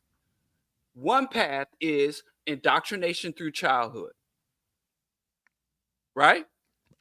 That was what I was focused. They don't come to you and say, Jesus love you. They tell small children, you're going to burn, you're dirty, you're nasty, and if you don't get with But that's not how it's shit, delivered. That's not how it's delivered. That's not how it's delivered. My point is that's my point. But that's what it is, though, right? I'm not disputing that though. But I'm, again, the premise was this is how you have to deconvert the way people are converted. And I'm saying, and yours is a hostile rip the Band-Aid. And I'm saying that's not how people are converted. I think you gotta watch the last Rational Radical episode when Diallo and Skip talk, because I think you could see maybe to the trajectory of how Diallo approaches things. And that's all I can say. Just watch the last episode of Rational Radical when Skip and Diallo actually talk about Diallo's approach. And I feel like it's very clear on why Diallo is taking this method. Because I love my people. That's it. Okay, watch it. I would agree. It's for the love of the people. Yeah, okay. Well, I can tell you what, in Atlanta. So I got to stop here until I go watch that. I just think. Listen, I think if you want to understand why Diallo moves the way he moves in terms of this topic, okay. How is it love? How is it love? Like, I wanted my children to be vegan, right? I fed them vegan food, but I didn't tell them that there was some all-powerful, all-knowing presence that watches them and that they could face a hellfire or some other consequences up to and beyond death. And if they didn't remain vegan, their lives would be astray and they couldn't be part of this community. That the indoctrination and the process of leading a child towards Yahweh, Jesus, or Muhammad is not a peaceful, kind thing. And the peacefulness, and it's child abuse. And if you use the same methods for bringing a child to Christ, to educate them in mathematics, in reading, arithmetic, or anything else, you would be very obviously identified as, if not an abuser, then a manipulator. And so we have reconfigured this abusive process because it happens all the time, everywhere, and it's so well and embedded in the culture, mutilating children's genitals. We have been so indoctrinated this. We're like, oh no, we come to Christ, your mother caressing your head and say, oh, save my child from hell. Oh, protect my child from demons. And we're like, oh, that's love. That ain't love. That's indoctrination. And it's abusive and it's harmful. And how many children go to bed? I pray the Lord my soul to keep. If I should die before I wake, I pray to the Lord my soul to take. That shit is not a loving process. That shit is an emotionally blackmail, fearful process. But it's so normalized and so well embedded, like you have to pay for food. And now we have to pay for water. And now they even got air that they're bottling. We just like, that's love. That ain't love. I don't care. Okay, I got a proper segue. But I don't want to segue. I'm waiting patiently to say, I haven't said, I'm go ahead. Again, Diallo is again arguing what I'm not saying. So that's why I'm waiting patiently. So I don't want to segue yet. But essentially, Diallo, in arguing not my point, you're making my point. I'm not arguing the quality of the content. I'm arguing the method of delivery. And all I'm saying is I don't think a majority of people are brought into their various religions in the overtly hostile way that you're describing. I think they're brought in through a more modern style marketing subterfuge of, hey, to your point, they're saying, here, have bottled air. It's better. They're not saying we've poisoned the air to make you buy bottled air because we're destroying the planet and don't care about you, so buy bottled air. They're saying, no, the world is great, but here's something better for you. So that's my point. I don't think most people are brought into their religions. The childhood indoctrination comes in through, I think, overwhelmingly a friendly, loving form. I'm not debating with you what I think is the impact of the internal content, but it's the delivery I don't agree with. I don't see I just don't see it. I see quite the opposite. And I think that's one of the reasons why it's so effective, because people they're welcomed in and they have such an initially loving experience that doesn't actually address itself to the actual history or the religion itself. It's just these vague references that make people feel better. That's it. Okay, yeah, I think we agree. But what you literally just described is abusive, right? What you just described. Yeah, I'm not disagreeing. Yeah, marketing, psychological. It's I'm not disagreeing with it, but I'm saying I'm with you on that. I appreciate. But to that. my point, though, right. but when you're saying the method to deconvert is to do what was done to convert, I'm saying then I would challenge your approach, because what I'm saying. I'm asking you about its effect. Name Slipback. I'm an atheist named Slipback. Who loves you, baby? I'm just wondering into rationality. Hey, baby, be skeptical. Be a rationalist. If the goal is deconversion and better yet if the goal is deconversion and better yet organization, I think that the approach is flawed. That's what I'm saying. I will be an atheist named Slipback. I will seduce people in a loving tone and soft. But then you still won't be effective because you're not dealing with it. Male chauvinist murder cults. I am now an atheist named Slipback. Thank you for recorrecting. So do you find though, when you approach a Christian or a Muslim and say you're practicing a male chauvinist murder cult, that this is successful in deconverting and radicalizing them? And tell them that I don't approach. I mean, you're doing it before them all right now on 420. Are you a Muslim? Are you a Christian? Do we got that in the channel? Yes. Do we got people in the? Yeah, someone watching your show is not approach. He said, "Do I approach?" Guest audience and Christian when they come on? Well, do I say it on live forums every chance I get? Yes, that's a different question. He said, "Do I approach?" But I won't even do it on the air anymore. I'm an atheist named Slipback. I will seduce y'all out of something you've been indoctrinated into. I'm gonna be the nicest, sweetest, and if I got to bring the hand out. But I'll reserve it. I will be more conservative with the rationalist backhand. For the last 15 minutes. I am an atheist named Slickback. I will seduce you into letting go. Say it one more time, Diallo. Say it one more time. Let him say it one more time because he's gonna keep saying that. What's your name again? You're not the boss of me. I won't ever say it again. An atheist named Slickback, but a good way of I think to your point. Of peaceably bringing us to an advanced world. Yeah. So right now in Atlanta, 82% of Black people identify as Christian. That's our segue. But when you look at their numbers in terms of Black businesses and being the Black Mecca, that's a causation. You said what? What you say? I said that is a causation. Causation. You think because they're Christian? That's why they not succeeding in business? The state of Atlanta can be directly tied to all them goddamn mega churches. Oh, you think so? Oh. Okay. Yeah, I do. I thought it was Maynard's spirit. Who knows? The Black excellent. So on this, one of the major of all the gay people, Atlanta is so dysfunctional for Blacks. What? You said the Maynard spirit. Wait, what that got to do with gay people? Maynard gay? Oh wait, I'm sorry. What are you talking about, bro? I'm sorry.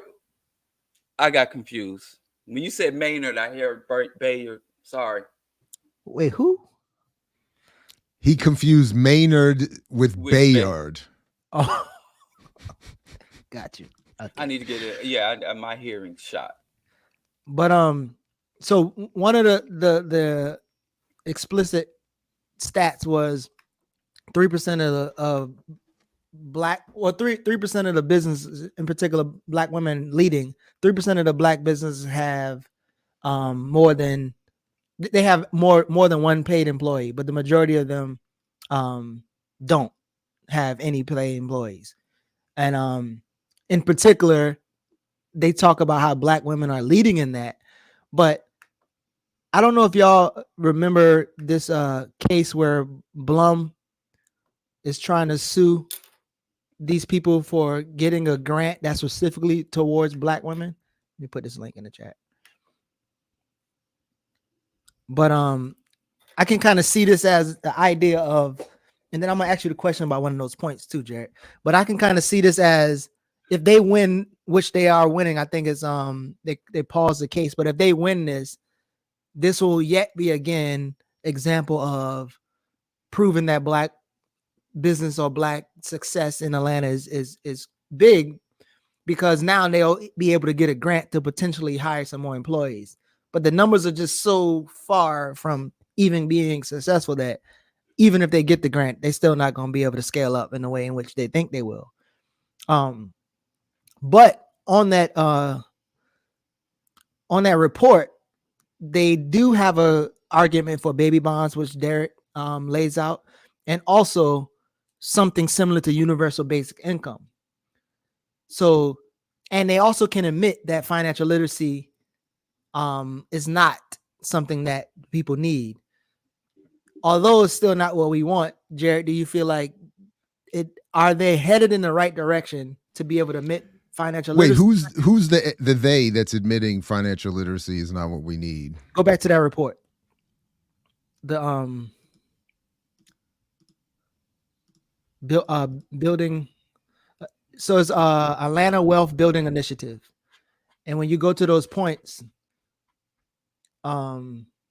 they support baby bonds, and they also are trying to advocate for universal basic income in some type of capacity, which they already have some type of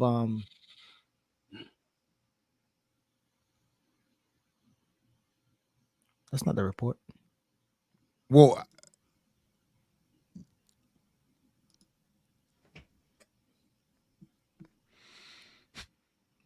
the report I just sent you that you said who is they? I understand.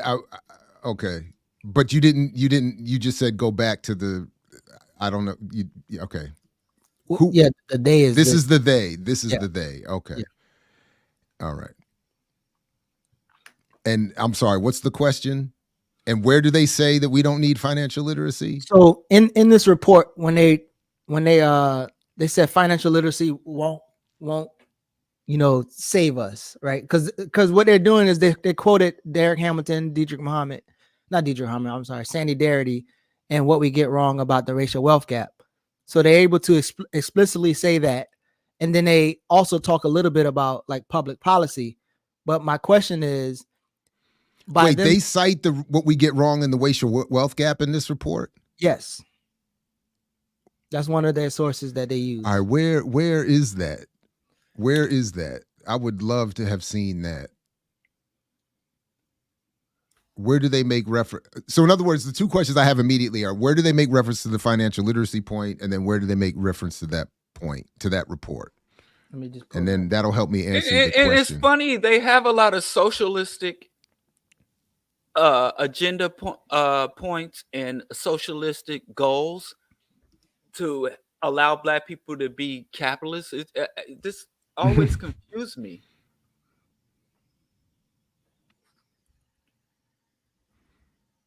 Yeah, I admit and I apologize. I got caught up in the other parts of the homework. I didn't read this report thoroughly at all, so I can't speak much on it. I mean, it's got some really good and valid agenda points, but it's just weird to me because it also has like some contradictory. I mean, just the overall, it's just so many internal contradictions within it. Like, you want to build wealth and investment at the same time you want to eliminate poverty. And we know that wealth building or wealth concentration is an engine of poverty. So how is everybody going to get rich? Yeah, at my quick glance, it does seem like they're making the argument that most honest business people know they have to make, that they need public policy, they need government intervention to support the development of their business. Right, and they want a universal basic income. Which has also been a very Republican plan as well. It was, Nixon and Dr. King advocated that. So, so my point though is that I think you said it right, Diallo. It's probably more akin to something like they're using very socialist policies to develop private wealth. Yeah, like why for? Well, for that to get, I mean, you know, didn't we see Ben? Now I'm confusing myself. So Ben Crump was on the other piece, but that feels like with these reports ultimately It's in the introduction, Jared. My bad.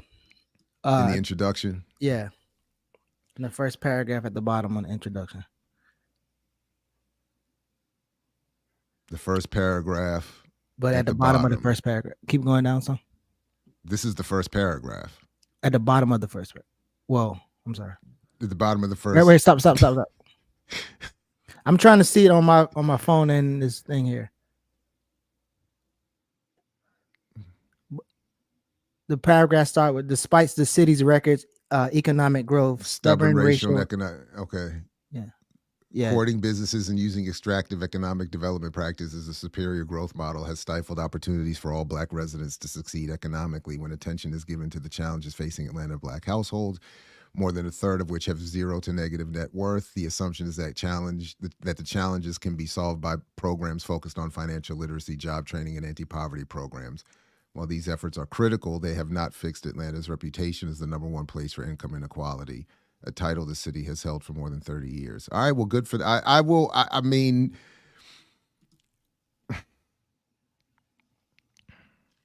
I'm not mad at that. I on some level even appreciate that they would say even that much. But again, but also in the report though, so they use multiple reports. They use Derek and Sandy Darity, but then they use another report that Derek and Sandy them used to debunk, right? So they talked about the idea of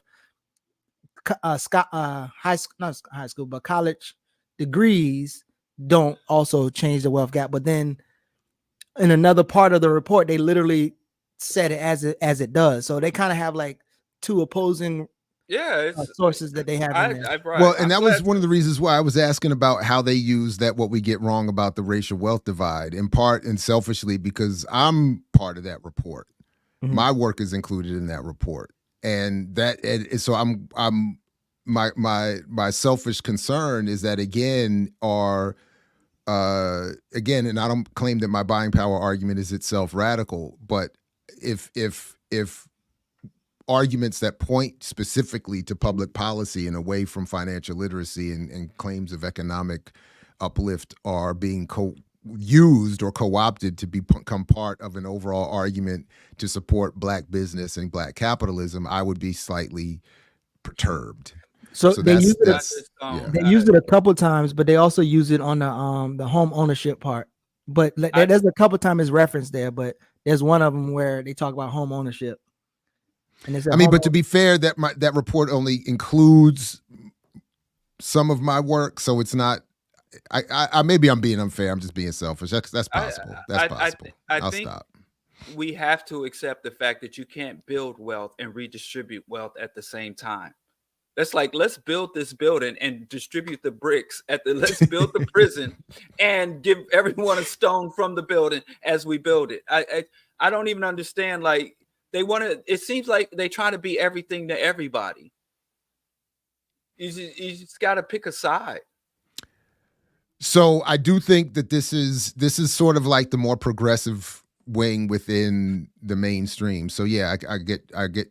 They would feel that they have picked a side within the accepted context, and some of us just wanted to challenge that context. So sorry, go ahead. Yeah. What I'm saying is this at least, because I've seen a lot of these reports and I've never really seen people able to admit about in terms of financial literacy and then talk about public policy and these things. But do you feel like it's a step in a right direction and or people that we can maybe now struggle with in terms of like? I mean, if I hate that. Well, that's too strong. I struggle with that kind of question because I feel like it puts us again back in a trick bag of a context. So yes, relative to where we are today, a lot of what I see here is a step forward. Where I end up getting stuck with that kind of approach is that do steps forward to the extent that they even become real or realized, do they not inhibit actual progress long term? it feels like what I remember being the argument around the pre-Obama days of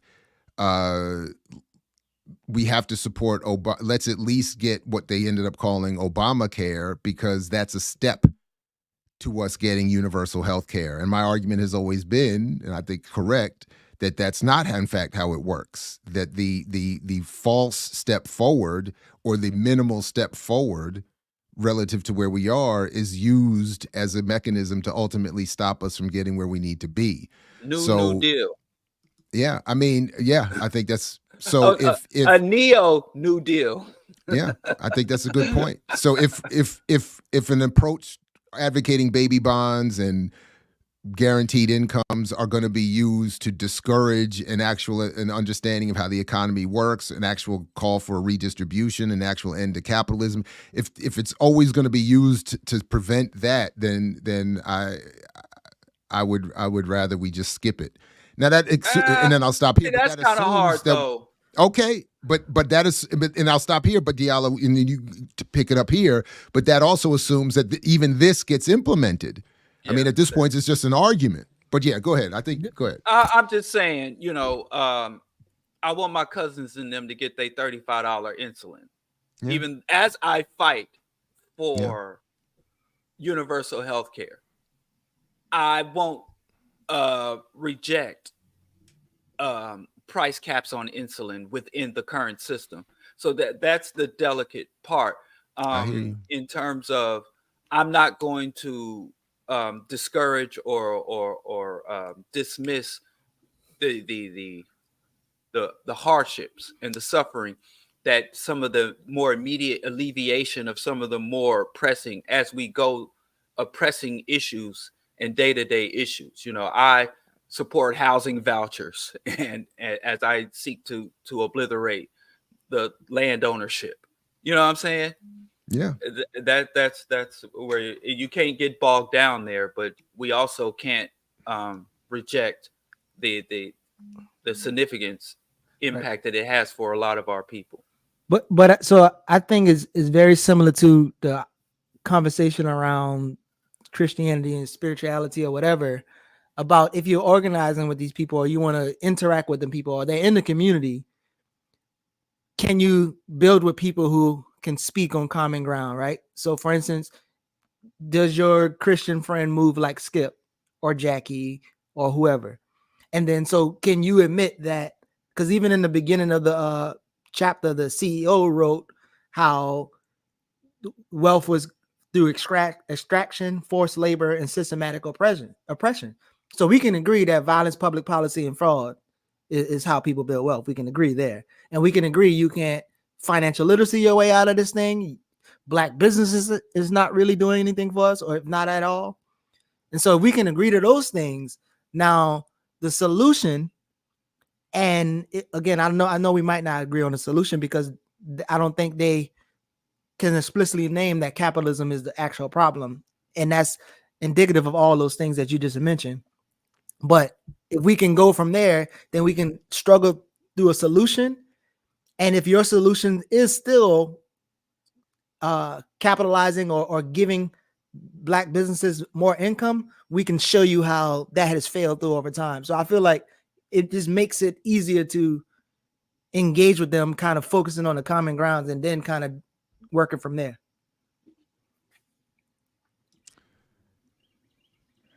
No, that's not what I'm saying, Easy D. That's not what I'm saying at all.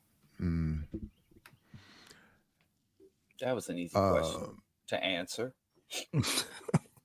My bad.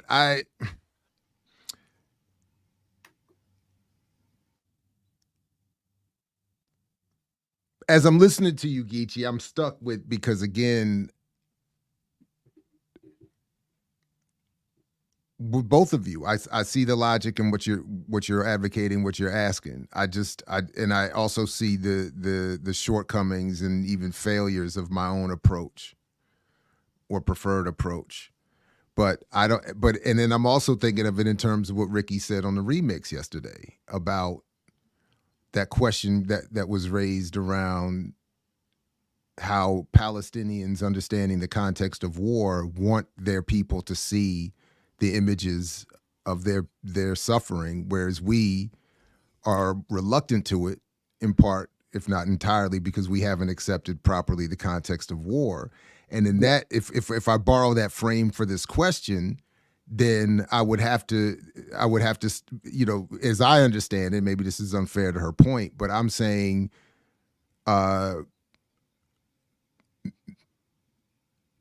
maybe we have to be willing to look at and experience the suffering of the absence of those intermittent, quote unquote, gains to better understand what we really have to fight and to actually engage that fight.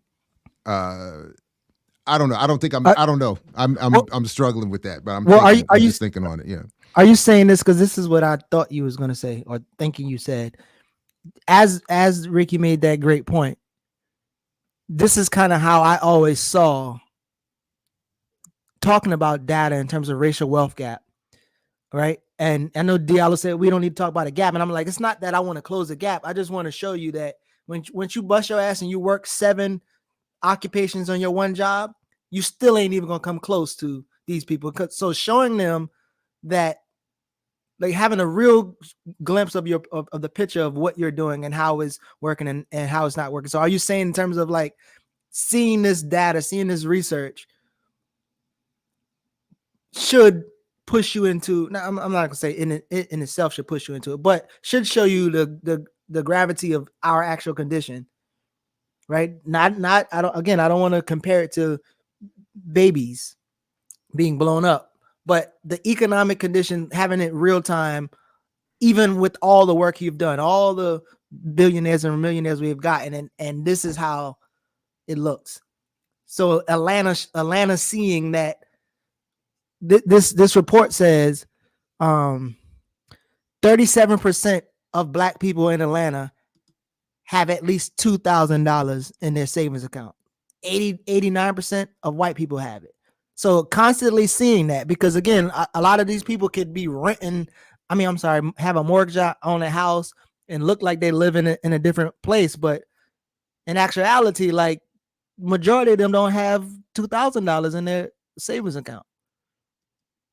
So, like, are you saying like showing those numbers is important to kind of like constantly show us that all of the efforts that we're taking, all of the methods that we're taking are just ineffective and actually I've making it always work? thought we should be more honest about our actual economic condition and be very open about how much we do and don't have and what we do and don't make. And I know we're encouraged not to do that, and people socially are discouraged from that. But I think that's part of the problem. So I don't know, but in terms of what to advocate in as far as next steps, for me, if I keep thinking, if George Jackson is right, how do baby bonds get us to understanding his analysis is correct? And do they ultimately limit us from that? If we get one more tiny concession, does that just keep us more and more tethered to this madness, as opposed to? But I get it. I mean, it's a very compelling argument, and I'm relatively privileged and able to say this. So I mean, I get it. In the throes of a struggle, I'm gonna want, like Diallo's saying, I want my insulin. I'm not worried about some broader struggle. Give me my damn medication. But yeah. But at the same time, and I'll stop here again, but when you go back, one of the compelling arguments that we just saw again from Kalanji's interview or reposting of the rediscussion with Daruba around the police violence, I'm not going there, Diallo. I'm saying this other one with where Daruba is making the point that victims of police violence are not the spokespeople for the movement.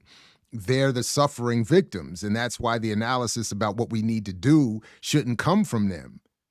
I feel kind of the same way. Like, at the moment I'm needing intense medical care or even freedom from a cell, Don't ask me what I think, because all I'm gonna be thinking is get me out of here and get me my medicine. That might not be what the struggle needs. That might not be the most effective thing for the movement. And that's why I thought it was even unfair to characterize the Powell discussion with Rustin in that moment in Rustin in the way that they were doing it. Because anyway, but whatever. So I mean, I guess we're asking, like, in what terrain should organizers be in when people have zero wealth, right? Because again, if you look at even the wealth gap supposed to be zero, black wealth supposed to be zero in 2053. In Atlanta, it shows the wealth gap spreading. It actually shows, even though they're still a majority, it shows the black folks going down. And so if you have a cop city and black people with zero wealth, I mean, what does that equal? What equates? So I guess we're asking, like, what should black people, what terrain should we be organizing in? And I'm not sure that if we are doing what we should be doing, black people have a universal basic income is I guess maybe it'll be another obstacle for us trying to organize them to eventually end capitalism. But as you say, if you want your medication, I think that's kind of like the same argument. And it can help us get to where we were going to go, as opposed to, because again, also we looked at this research in Myrtle Beach where people were in a homeless shelter still believing in the American dream. So the harshness of times in terms of wealth, I don't know that that's going to automatically make everybody revolutionary. I don't think that is even possible. Yeah. So again, I don't know. When people ask about Palestine, I'm not sure that everybody in the Gaza Strip feel a certain type of way. I can imagine that everybody, understands the terror, but the end goal of what they want, could vary. But go ahead, Diallo, my bad. Well, the bottom line is that it all comes down to ideology, because without proper ideology, an African.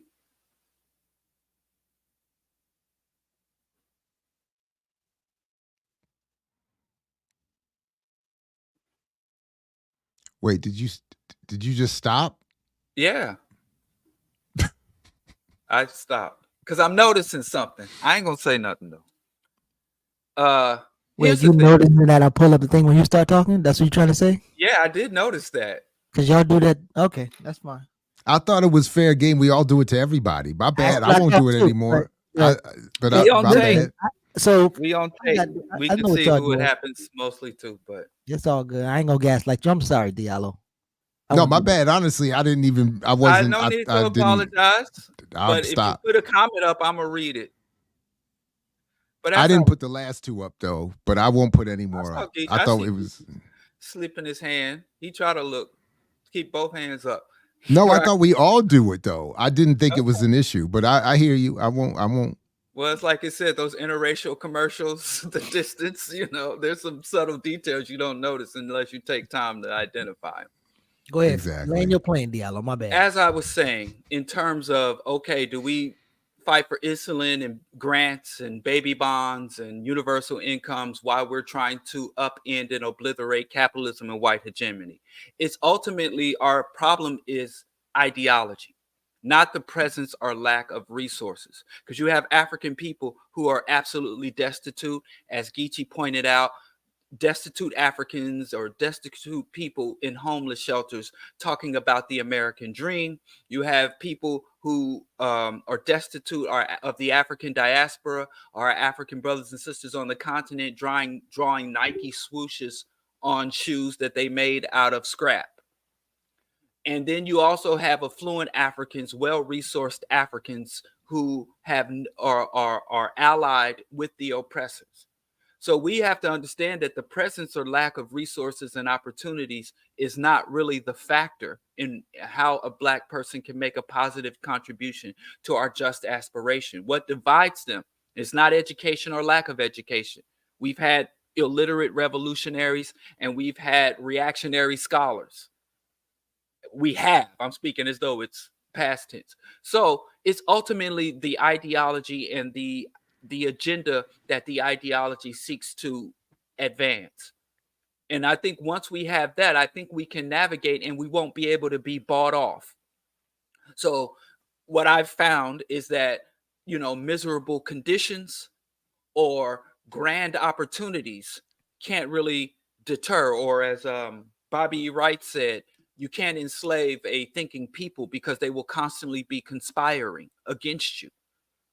So in our open conspiracy to bring down capitalism and white hegemony, we understand that that is the status quo, and all of us, we who embrace it and we who reject it, all dwell within the status quo, and we all have to navigate the status quo. So the argument that we have for African people who need immediate care and resources, and the way we engage them will be differently than those who are more secure. I think as revolutionaries, we need a diverse platforms, diverse arguments and presentations for Black people in whatever condition they are in. So yes, it was stated, if you have someone who is incarcerated or has an acute illness or a chronic disease that is not being treated or hasn't been diagnosed, we don't have to talk to them about imperialism in that moment. We can talk to them at how the revolutionary structures, or how revolutionary conscious African people, Pan-African people, can work with them and be allies with them in securing those resources or assets in the immediate time. And those resources for established African people, how they can use their opportunities, resources, reach, talent to advance the struggle. So I just think that when we try to look at what's going on in Black African people's relationship to the system and resources, I think a Black person should get food stamps, Medicaid, housing vouchers, and I've received all of that at one point in my time, and it's never deterred me. I've never gotten anything from the system, whether it's a advanced college degree or a block of government cheese, has never deterred me to say, hey, this is it. I got it. I made it. So I could stop struggling. So we need to put ourselves in a position as individuals and as a collective to say whatever resources that come our way, whatever opportunities that come our way, whatever concessions are given to us by our enemies, will simply go to feed and to strengthen our resolve to subvert the systems and institutions of white domination, as opposed to saying, sorry, go ahead. No. I was saying, but that's my point, though, that the concessions are part of the effort to reconstruct or deconstruct ideology or political education and analysis to give people a false understanding of the situation. So that's the trick bag I'm pointing to. That in the context you're describing a politically educated person or community. I'm saying the flip side of that is that when you have a politically uneducated community or individual, those concessions look like hope and promise in the system, and then it's repackaged with very skillful psychological warfare branding through an array of media, which include dominant commercial mainstream media, all the way down to this little ecosphere of punditry on YouTube. That all are pushing this message of we don't need a political struggle. We just need here, this or that. Right, or that but so that's all I'm saying. But what you said about the educated and political education, because regardless of if, like you said, that person who lacks political education, whether they are balling or whether they are balling tears or balling money, either one of those ballings, it's really not relevant to the liberation struggle, because they have no consciousness of it or no commitment to it. But that's so it. our That's the job is job not of the to organizer. in that. So no matter who we're engaging or where we're engaging them or where they are, methodology, it has to be rooted in ideology, cultivating political consciousness and ideology. That has to be a core component to everything we do. Because without that, the presence or absence of resources is not really the factor in the context of liberation.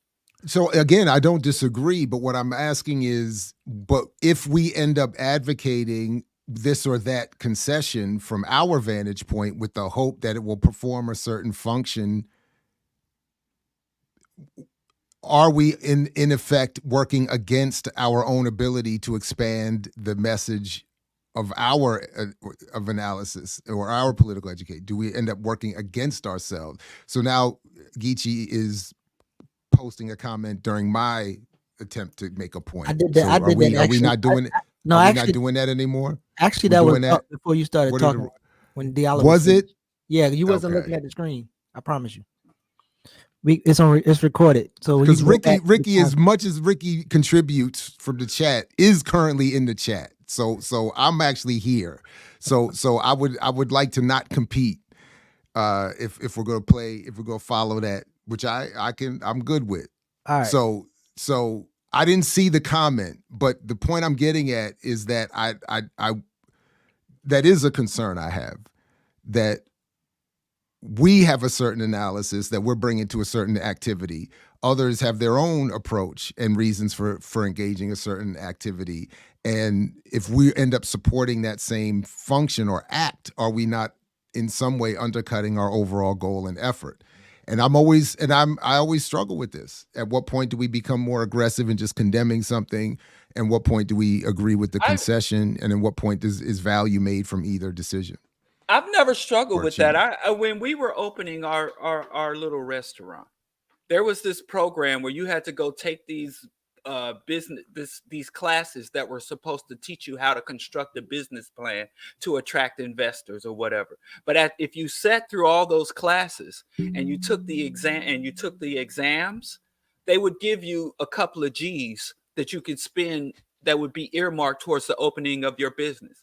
And I was down there, book in hand, sitting in the front of the class, as a revolutionary. And then I opened the goddamn business and ran the business and still was a revolutionary. I don't think that is a whatever, as Wise Intelligence stated, I ain't turning down nothing but my collar. No, you were the revolutionary, but the ability to expand your consciousness to others, I don't know if that's the question I'm asking. Is setting up the restaurant as a revolutionary a good way to expand a revolutionary consciousness? It would be the question. And I don't know that it is. I don't know that it isn't, but I don't know that it is automatically either. I think that, everything you do is a good way. Like if of course that my restaurant, before I sold it, became a gathering space for all the local activists and revolutionaries and organizers. We were constantly pushing the line and articulating the line. So anywhere you find us, that's where it is, whether you're in front of a classroom or behind the counter of some retail operation. Yeah, I think that should happen anywhere and everywhere. So yeah, it absolutely was, up until I was no longer the owner. I guess what I'm asking is, I'll ask one other way and then we can move on, I guess. But is I think just theoretically, is it worth considering? Could you have made, or could I make more of an impact on a revolutionary process by, I don't know, something that aggressively does not support the development of another entrepreneurial endeavor or business? Yes. Okay. All right. Okay. Yes, you can. That's absolutely possible. Yes. I mean, to me, it's like, well, really, to what extent is doing it through a business or doing it through an academic endeavor or doing it through a YouTube platform, to what extent do we undercut our overall goal of spreading a sort of certain consciousness by performing or enhancing endeavors that ultimately work against those efforts? What endeavors Well, you have to name those. What endeavors do we perform that work against those efforts? Well, specifically to the point that of Geechee, the report, if we support baby bonds and a universal income and tax breaks for black business, I can't remember the whole list, but if we do those things, yes, they are a step forward. But do they spread a radical consciousness that will achieve something better that is ultimately our claimed goal? So Or will that ultimately work against those? I think that's what you're confusing. That's Advocating versus taking advantage. I don't do that shit. I don't push that shit. I don't work on that shit. But if somebody else goes and says, you know, here's a couple of G's you can get if you jump through these hoops, then fine. There are certain things I don't think people. So when you're saying, I'm talking about if it's over there, take advantage of it. But I don't advocate that as the solution, and I don't engage in those type of works because I do think that they are an expenditure of energy and resources that have a relatively low return. But once they're there, and the people who do that work, I don't think it is a contradiction for Africans to go over there and code distant and be code distant and calculating and extracting resources or taking advantage. You know, guerrilla tactics don't just exist in active warfare. You can engage in guerrilla tactics in socially, economically, politically, where you eat off the land, you extract the resources available to you, the land, and you can convert and oh, good, I get to use this, and retool resources to speak and to advance your agenda. So I know I would not go out there and say, hey, black folks, advocate or work towards any of that as the solution within the United States. But as people who dwell within the belly of the beast and it's shit out there on the table, why the hell wouldn't we grab it? So, first of all, thank you, Nikki. Can y'all share the link to the report in the chat? I did already. I shared it, but I'll share it again. And I think we need to work this out. But I think if each of us, as we see comments that we are interested in, highlight them, and then we have an agreed upon section, then we can take a moment to address questions from the chat without interrupting and cutting each other off.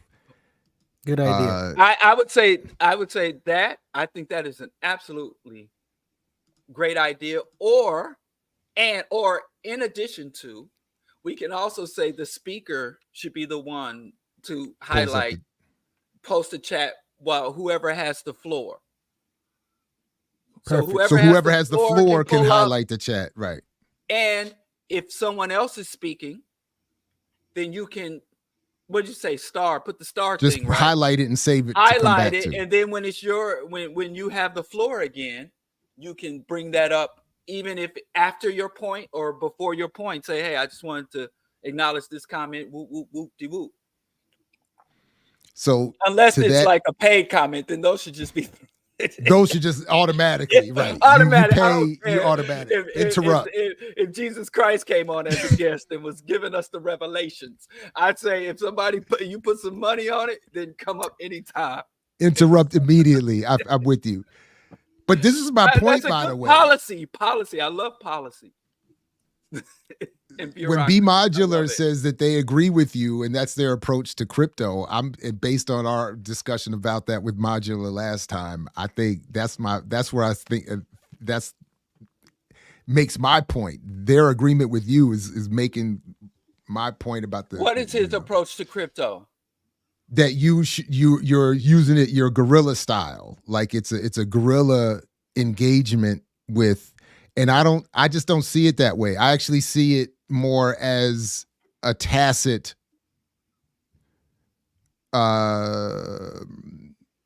acceptance and promotion of something that works against. What I'm saying, which I tried to allude to, my approach has its limitations. That where people say, well, I'm gonna change something from the inside, or I'm gonna go enroll in the police academy. and to help my people. So there are limits to this approach. There's certain things you, as most Def said, there's certain shit you just don't do. Don't do. Right. Come back, Geechee. Come back, Missed you Geechee. already. Wait, was this a protest? Is he Yeah, protesting? I'll quit for the day. I ain't talking no more today. I'm done. Yeah, see, that's how you that. See, you're not sensitive. You're not plugged in. I knew it immediately. You're like, what? Geechee's gone? I didn't even know. I'm gonna do like Diallo. I'm gonna cut my mic off and I'm gonna be quiet and then I'm gonna mute myself. Look, y'all, this is all what I'm gonna do. I'm doing it now. So this is perfect. I did that for a noble cause, not for my own ego. But this is perfect. But he's back. I got him to come back. I got it. Got it. When, my favorite white show, R.M. Brown, when he makes fun of Alex Jones, apparently one of the things that Alex Jones does on his show now is he does that a lot of that fake quitting. And he's like, he's saying, you know what? I can't do the show anymore. I can't do it anymore. I'm out. If one more person calls up and asks me about that trial, I'm out. Get the replay ready. God has told me to fight back, so I come in swinging. Okay. Hey, well, hold on real quick. Let me show you. You changed your shirt. Did you change your clothes? Yeah, man. That tells you don't pay attention to shit. Who, me? I just asked you. Me? Wait a second. No, you. How do you say I don't pay attention to shit when I just called out something, a minute detail? Which is it, Geechee? Did I identify a minute wardrobe change or did Actually, not? you didn't identify anything. I was wearing this the whole time. Go back. The red shirt with the red sleeves? Listen, man, this is what I'm talking about. I'm trying to talk and now you interrupted me again talking about a damn shirt. What that got to do with anything? Did you change your shirt? I did change this article. So look, on this article right here is an example of. You got to scroll up to the top though, Geechee. You got to show who's in this. Go back up to the top and show the full. Right there. Go down. Show like the rundown of who's there. We got to get the full. One more. Go down. One more. Oh, you talking about Keep going. To the picture? Yeah. Oh yeah. Right there. Look at that crew. Look at that crew. That's your boy to the left, right? Power in one picture. Dyson, Sharpton, Diddy, Mark Morial. Oh my goodness. Okay. So this is questions, right? And I think she was the leader. Oh, I just lost the thing. She was the leader of the fight against Blum, trying to give them a lawsuit. Damn, now I lost the damn thing. You were at It's Not About the Money. My bad. Yeah, I'm trying to find it now. It was down there. Oh, there we go. Yeah. Yeah. Diallo gonna love this one, but then there you go, your boy again. Oh. This was she talk about not getting the funds to expand her business. She says, this is not about the money. This is about wealth creation. This is about the American dream. And quite frankly, Edward Blum, who has sued the Fairless Bond, is trying to dismantle our economic freedom and our ability to pull ourselves up by our bootstraps and experience that which is the American dream. So this is much bigger. So again, even with this idea of agreeing to the points of we not going to be able to compete with them and we need some type of public policy to even scale up a little bit, the conclusions is the problem. And I think the terrain of the struggle, to me, it seems like we will be struggling. I don't want to say prefer, but I don't think it's impossible to build a class conscious around people who are getting universal basic income. Or when people say they don't got time to study and read books, it's normally because they got to go to work. So having a little bit more money actually give you more time to do some stuff. I think it also depends, because if you get the Republican version of it, it also the guaranteed income comes with a cut of whatever social services and safety nets exist. So it's you get more money, but you got to pay for more stuff too. So it's like you got to be careful how this stuff gets advocated and implemented, and who's on what. Which is why you're on your review board at your city. So when you I'm on the Hickory Ridge Village Board. Yeah, so you can have that. So privatizing social it's privatization and individualization. So it's a trick. But And it was a again, lot. should we be in those spaces, building with those people, organized with the people, making sure that they do have the correct political line? Because again, if political education is the objective, then that's where we're gonna have to go. And then even with the organization, like getting them to explicitly see the problem that they're addressing is actually capitalism. So there's no humane way to do it. And at least they're halfway there to the struggle. Like they see that the stuff is not working, and they're very clear on individual grit is not gonna save you. But so I wonder if that's a point that's moving forward, that is at least we're here now. Like we don't have to have a conversation around financial literacy like we did 2 years ago.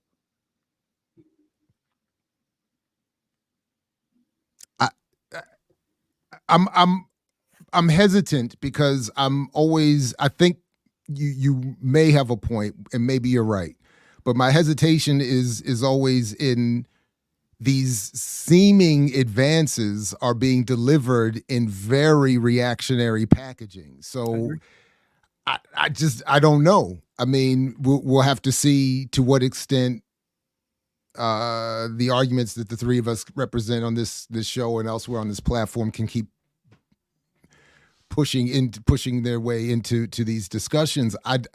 But I'm suspicious. I just feel like we're going to get and at some point I feel like we're going to get a very sophisticated version of anti-imperial, socialist, pan-Africanist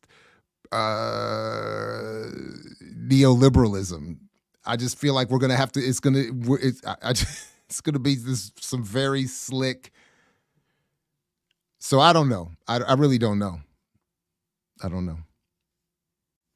Well, and here's the thing about, speculating about what this program will or won't do.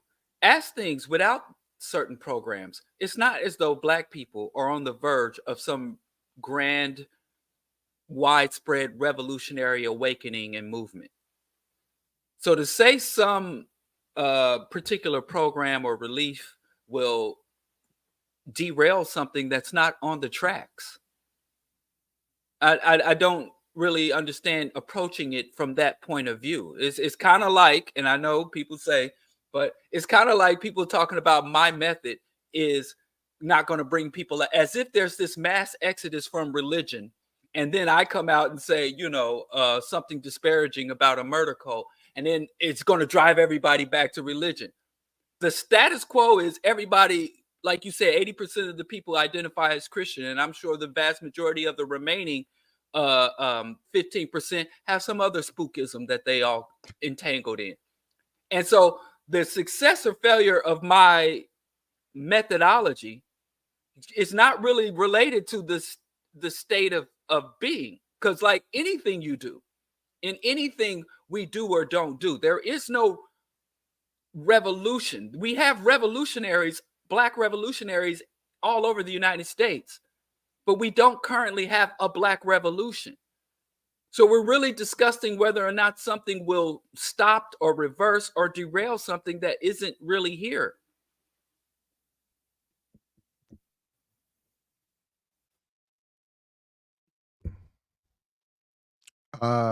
So is this an appropriate time to raise some questions from? I didn't want to. Yeah. So just starting backwards to that last point. Haters. What has been Diallo's success rate with this approach? Is the Black Israelite anecdotal or typical for you? I mean, to be honest, what do you want them to do? Am I supposed to answer that? Listen, I've had a brother come and tell me. No. I work with any and everybody. I don't shun people because of whatever delusions they hold to. And I have had people. Well, one brother came to me just not too long ago and was like, "Yeah, man, he was a full-blown Hebrew Israelite," and he said, "Yeah, that," and he got out of it on his own. He understood my position on his belief system. I would articulate whenever it was appropriate to do so. I would articulate my positions. We would have direct discussions about him believing that we are the chosen people, the lost tribe of Israel. We would have direct discussions. I would make little comments and take little jabs. And I hadn't spoke to him for almost a year. And when I came through, he had a new baby and moved into a new house. He's showing me his new setup. And he was like, yo, I just wanted to say to you, man, you was right. That Hebrew Israelite shit was some bullshit. But I wouldn't take credit for him getting up out of there. But I would say that I don't take credit for that. I think he liberated himself. But I think that letting our community know that there are people who don't subscribe to spookism and that, we can still live. I think my life is a testament and a testimony that you can live a full and abundant life without spookism and delusions. I'm just trying to make sure that this person you're talking about is not like this lady who she said her neighbor Becky, because we don't think Becky exists, but we're gonna play this one more time. Is it playing? Is the audio playing? Black people know what they want. They have ideas about what freedom and liberation will look like. And it doesn't look like this radical utopia. It looks a lot like the world that white people live in, right? The world that white people live in and never question. Why are you playing this again? I love being black. Because she just called her neighbor Becky, and we don't think Becky exists. So I'm asking you, did that person that you say you helped transition, who is that person? Was it the brother who we brought on last time? No, Michael Thomas. He's on socials. He has a YouTube page. If you want, I could probably invite him on. Like I said, I don't take credit for him abandoning Black Hebrewism, but he just came to me one day and said, you was right about the Black Hebrew stuff I was on. It is some bullshit. And he no longer identifies. And then he went on and got into some different bullshit, in my opinion. With your opinion? Huh? He took your opinion and go into some other bullshit? No, in my opinion. No, I'm being facetious, but no. My goal is like John Henry Clark. It's just to speak the truth and the reality, and then chips fall where they may. That's what my position is. But what if you're not speaking the truth though? Like, what if you're not speaking the truth? Then I should be called out on that. I think he was also more of an advocate for political organization as well, for Black people getting organized, for Black people advocating specifically for Pan-Africanism and control over their community. I mean, he was a little bit more explicit in what he wanted beyond just speaking truth. But I mean, do we want to go through some more of these? in the context, and I would argue that I am as well. But in the context of religion, when he would talk about unpopular things, when he would talk about Minister Farrakhan and the Nation of Islam and the impact of religion versus spirituality, he said, and he was very explicit. Yeah, you're right. And he did say, he said, I hate Arabs. He said, I mean, he was very, I mean, he had, I mean, but I think a question would be, to what extent was he effective? And what extent does that approach work or not? And do you have the approach that does work? No, I'm not standing on some pedestal. I'm just I'm asking. I have a preferred approach, but I have not. I mean, for instance, my approach is just. I was just going to say, when you say work or effective, how are we saying that something is effective or work? Because what is the objective? Again, because your objective is to do what to the Christian, Muslim, or whoever? Get them to join the organization? Or no. Let's put Jared back on the hook first. You have a preferred approach. Is your preferred approach proven to be more effective than mine? No, I never said it was. But I was your raised own garden. Well, I can say mine is more effective than yours. Okay, Tell us what your approach is, and tell us how you know it's more effective than mine. So my approach is to, like I told you before, in terms of asking people what their I guess final authority is, right? So I said mythology creates ideology, which dictates behavior. I focus on the behaviors, right?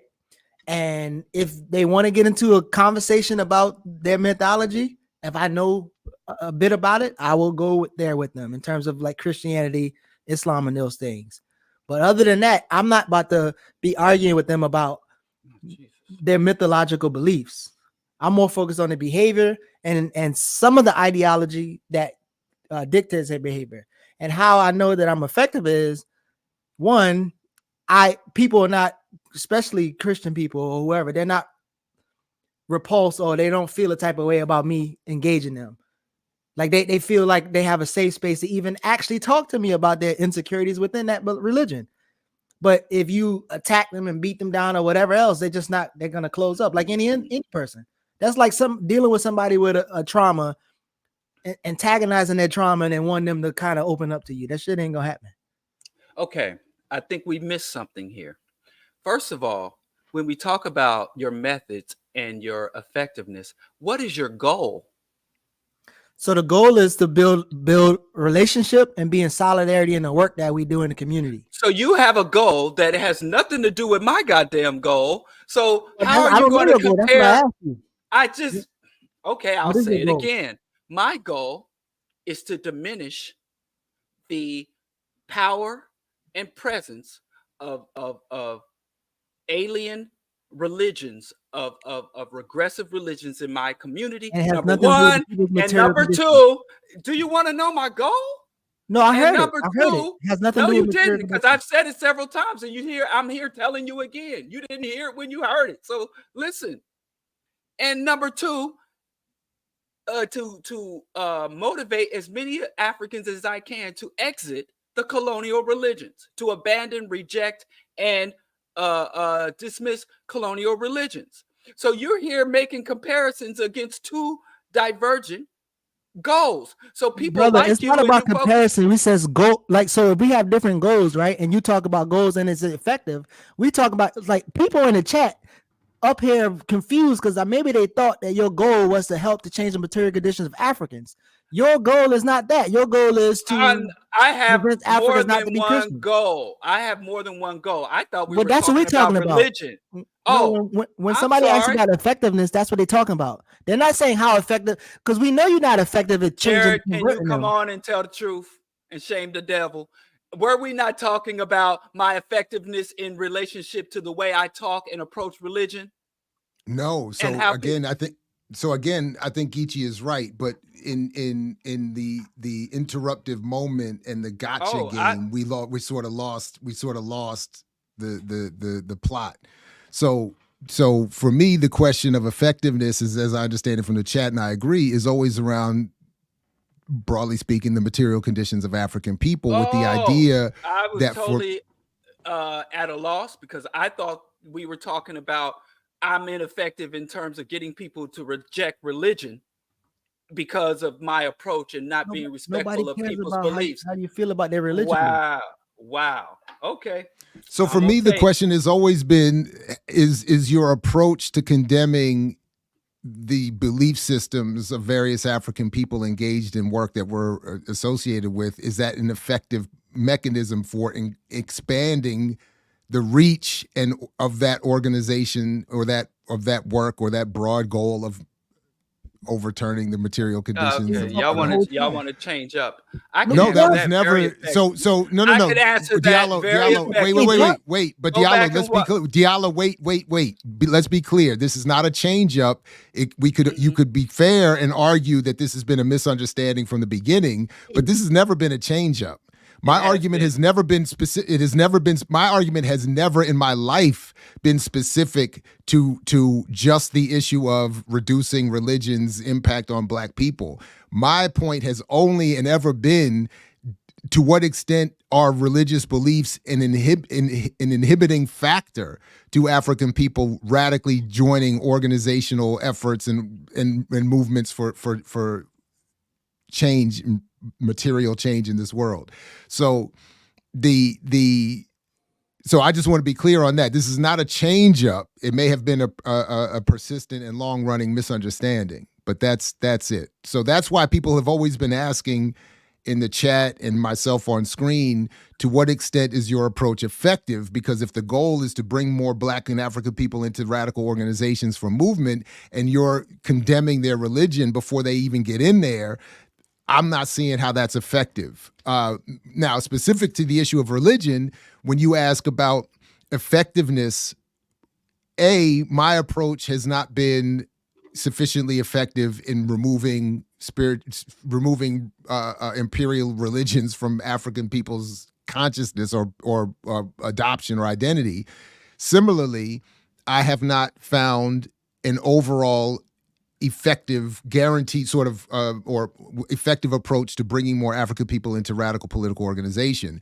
And so all day today, for instance, my questions have been around, to what extent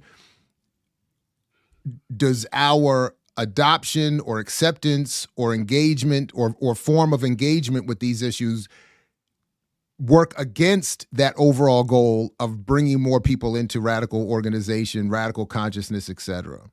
I hope that clarifies. So also for me, even if you look at both of the objectives, I think you would agree that it's not effective for either objective. So whether it's to make people throw their religions away or it's make them to join organization, I don't think any of them are effective. And then to your brother's point, who always seems to support you, who cares who cares and who can gauge your effectiveness? Tell the freaking truth. Like, I'm not sure that these people it's not a fact of not telling the truth. It's like, if your goal is to organize and even educate people, like how you tell people the truth, how you approach them could turn them off. So for instance, you can have tons of people with a political line who want to watch the show, and they be like, nah, we ain't fuck with the show because Diallo be on there disrespecting people. Even though you might not be disrespecting people, but they feel disrespected based off how you engage what they believe in terms of how they grapple with death and other things. Like I said on the other show, I feel like religion is a lot rooted around how people deal with death, how they reason and reckon with it.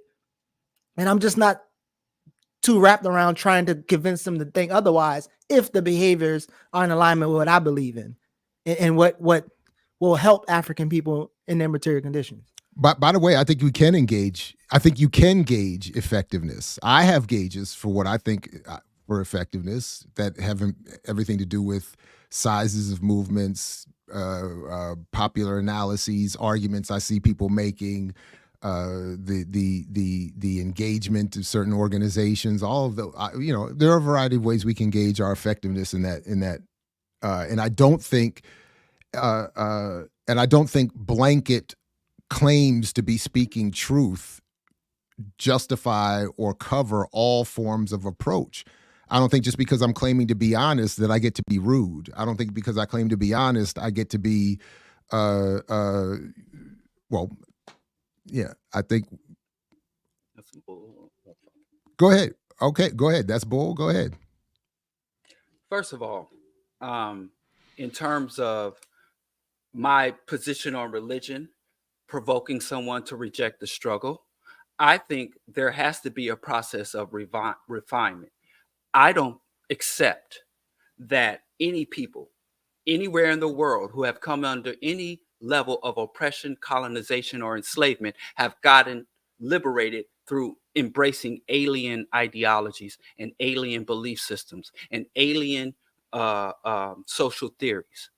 So I think that one of the key detriment that has even been more effective than the motherfucking bombs, than the motherfucking theft of resources, has been the adoption and imposition of alien religions.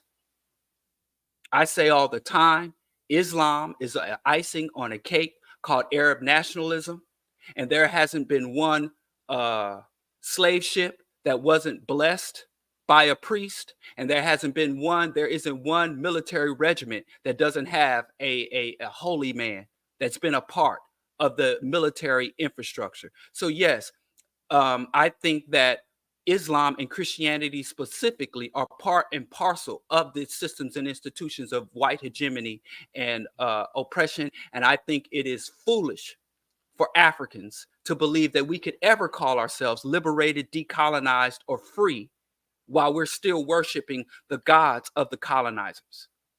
Number one. Number two, I think for me to engage an organization or for me to bring someone into the organization, one of the fundamental things I do accept that is we have to be honest. I don't want anybody, I'm not going to be hostile or have contempt for a belief system and then bury or hide that in order to allow someone to, because if you are part of a group or working with someone based on a fundamental misunderstanding of their position, that of something that is central to your identity, I think that is a root of rot. And to be honest, in my own experience, as apart from how I affect others, to be honest, it is very clear what my position is. It has been clear for decades. And when I do engage with individuals or organizations, that has not been an issue because I'm very clear and people already know before I come through the door. And people can decide well in advance to say, hey, I'm not willing to work with him because he don't accept Allah or Jesus or shit like that. So I prefer that people know that out the gate before they engage with me. Number three, in terms of effectiveness, we know that people who all believe the same shit don't fucking get along. Christians are beating the shit out of other Christians. Muslims are beating the shit out of other Muslims over doctrine and disagreement. So if you want to get mad at me or think that my position is untenable because I reject all the nonsense when people within the groups don't even accept the same shit. And finally, in terms of being able to work with someone because we have difference of belief, if our goals align, but what you believe. Oh, let me speak to disrespect real quick. We are dealing with religions and belief systems that have justified slavery, mutilation, child abuse, that have dehumanized us. And it disturbs me when Black people sitting here talking to me about respect for Christianity, Islam, Judaism, or anything else. I don't think I'm disrespectful People, in telling the truth. not the religion. If Nobody again, said that. I Not say one again, person said that. Not one. in terms of disrespecting an individual because I say what you believe is absurd, if you feel personally disrespected, then I don't hold that. That is not my responsibility to make you feel comfortable in believing in absurdity. I will accept someone saying, hey, what you're saying is inaccurate. What you're saying is out of context. What you're saying is patently false. And then we could deal with that. But I can't really deal with saying, hey, But what understand, you're saying the question is isn't, disrespectful the point because isn't, I believe this and you don't. but the question isn't, are you offending their belief in their, in something to the effect that you just said about keep their attachment to their religion. The point is your method effective in bringing them into radical political organization? That's the question. So again, a lot of what you just said there in your 4 points is, again, unfortunately, a recurring theme of you arguing what no one is arguing. You're arguing against points that are out there in the universe, but not that are being made here. So I just wanted to. That's the issue for me. I'm not. It's not an argument. Again, I'm not agreeing with you. In fact, I largely agree with your analysis of religion. So this isn't about what religion is. This isn't what about religious history is. It's not about. It's the specific question for me keeps being. And I think I would say, well, let me speak to that. Yes, I'm absolutely effective in encouraging, motivating, and directing Black people into joining the revolution on a larger scope or particular groups or particular groups. I think I am effective in that. I think I have been working to radicalize and revolutionize my community, and I wish I could do more. I wish it was greater, but I'm not dissatisfied with my work in awakening and revolutionizing people that I'm able to reach. So yes, I'm very effective.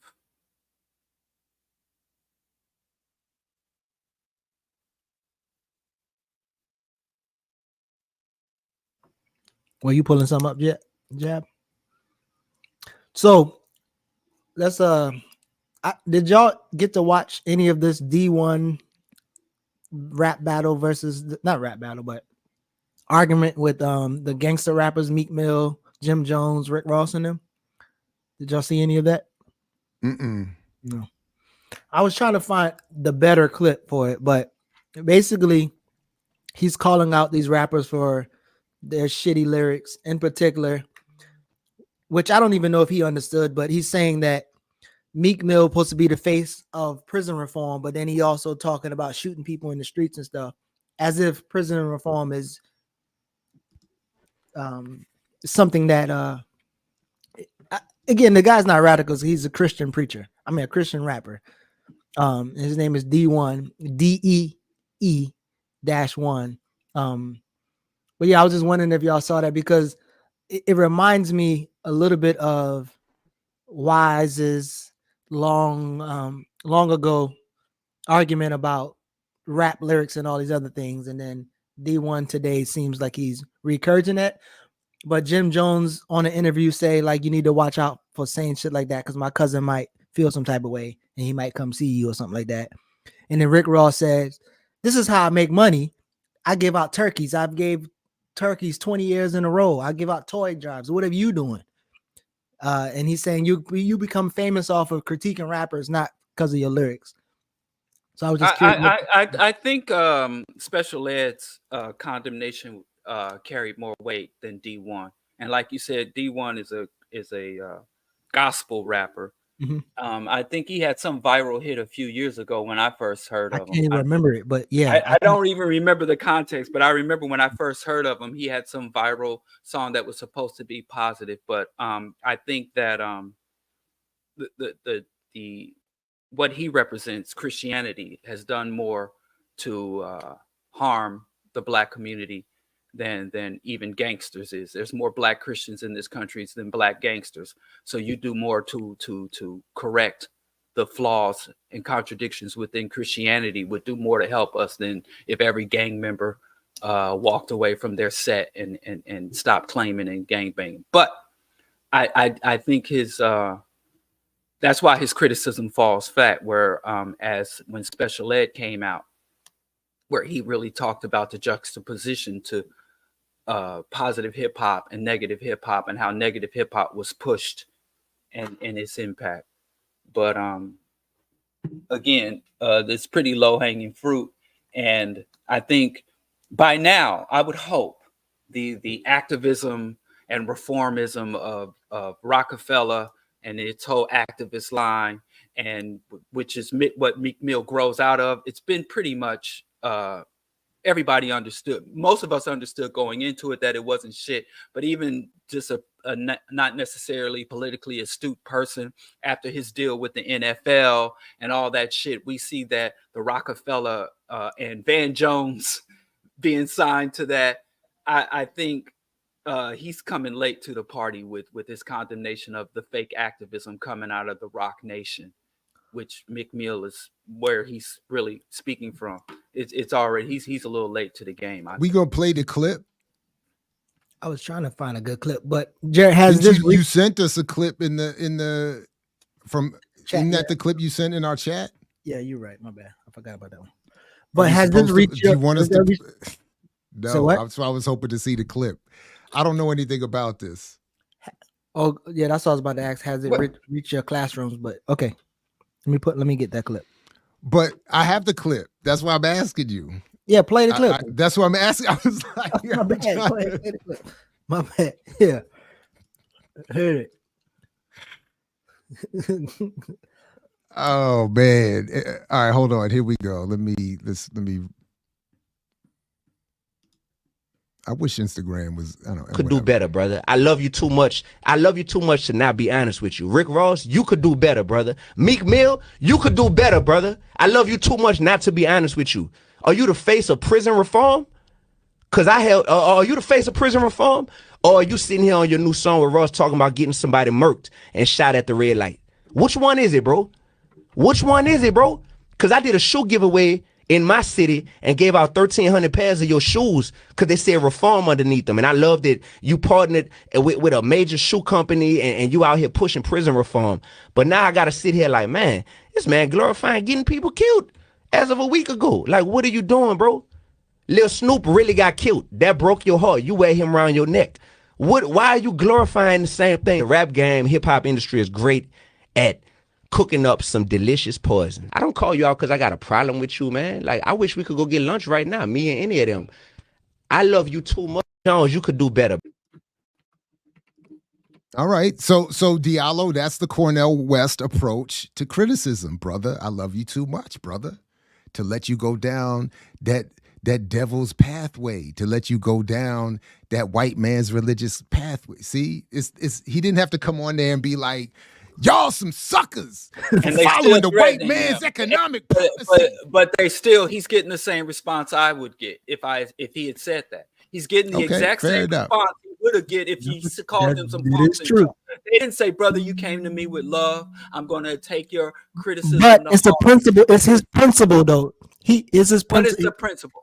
It's his principle response. D1 be like, I'm going to do it this way, rather somebody like it or not. So in his idea, I don't understand where he's saying Rick Ross can do better, but it's like I said, he's getting the same type of reactionary, hostile response that if he came with hostility, than if he come with this fake ass love. He's now again, the flaw in the approach, to stay with that theme, is targeting commercial artists and for their behavior without, I think, an appropriate understanding of the structure that puts them there in the first place. Which is why he'll say prison reform. So, but the Koch brothers are advocating prison reform. That's prison the point. Reform has been captured by the libertarian right. So just saying, I want prison reform, don't even win you no cookies.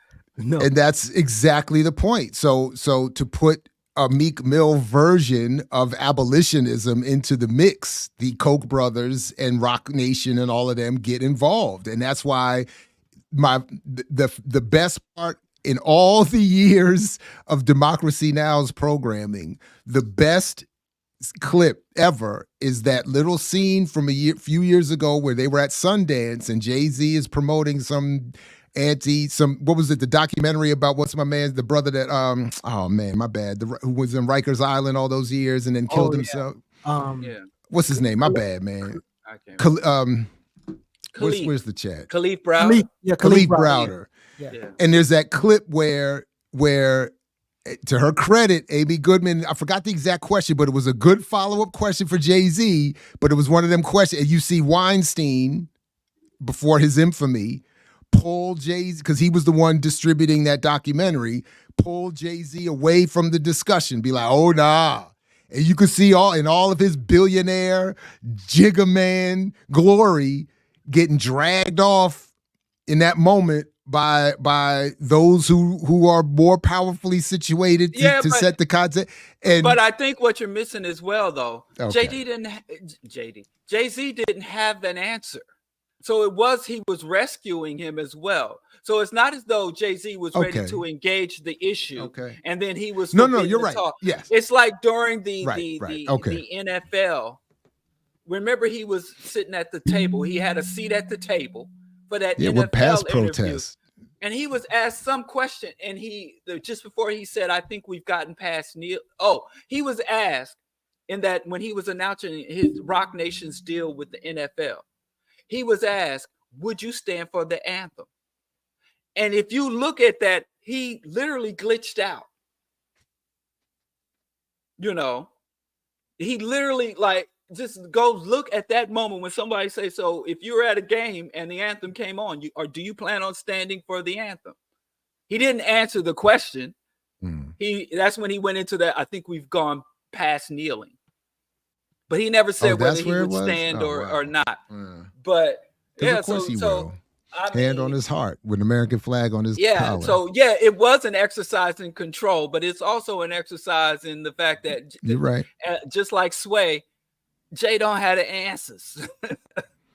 Okay, so just quickly, we did have a couple super chats, so we gotta honor them. And one of them here from Kai is how does Diallo's goals fit in with the platform called Black Power Media and a show called Earn Your Liberation?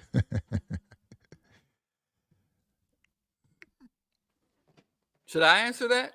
I'm not sure if or should we all answer it? Go ahead. You can. I think we could all Y'all take an can answer answer at that. it. Well, for me, I think the Diallo's goals are like with the way I see it is not all of us are exactly on the same page and have the exact same goal. So the way I see the fit working is that where Diallo is critical of religion, and I agree with most of it, and where Diallo is critical of our approach to politics and capital and understanding history, I think we all converge. And at points where we disagree and don't overlap entirely, we're supposed to be able to have that conversation. And that's what I've always thought Black Power Media is for, to have a wider array of varieties of what's loosely called the Black left or the Black radical tradition. And so admittedly, we don't always agree, he and I, you and I, Diallo, but I think that's largely irrelevant to the extent that we, maybe not irrelevant, but I think it's less relevant than where we overlap and what I think Diallo's analysis and approach brings to the platform. So that's my quick answer to that. I mean, I think Diallo is a brilliant brother, and he's taught me a lot. And I also think Skip is going to save this brother.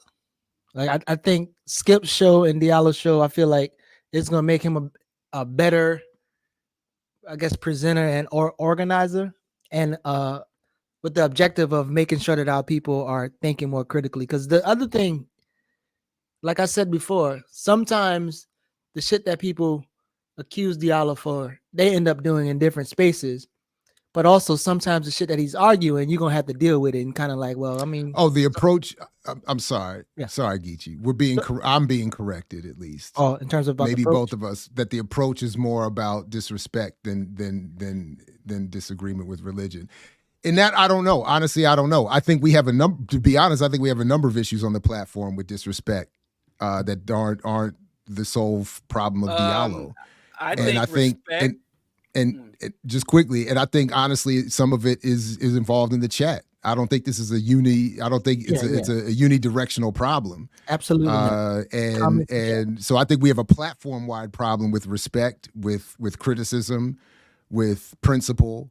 And I don't know exactly how to deal with it. I don't think, to put it all as it seems, it feels like in the moment, maybe I'm just being sensitive, which is, but in the moment, it feels like it's a lot of focus on Diallo. And I think Diallo is not nearly the problem that some in the chat feel that he is. So, but the chat, for you all to be talking about disrespect, good Lord. Good Lord. I read the chat. I read comments after shows. I think we have a platform-wide issue. But I'll stop there. I understand why y'all mad, because y'all have to take up for these all-powerful, all-knowing beings who can't take up for themselves.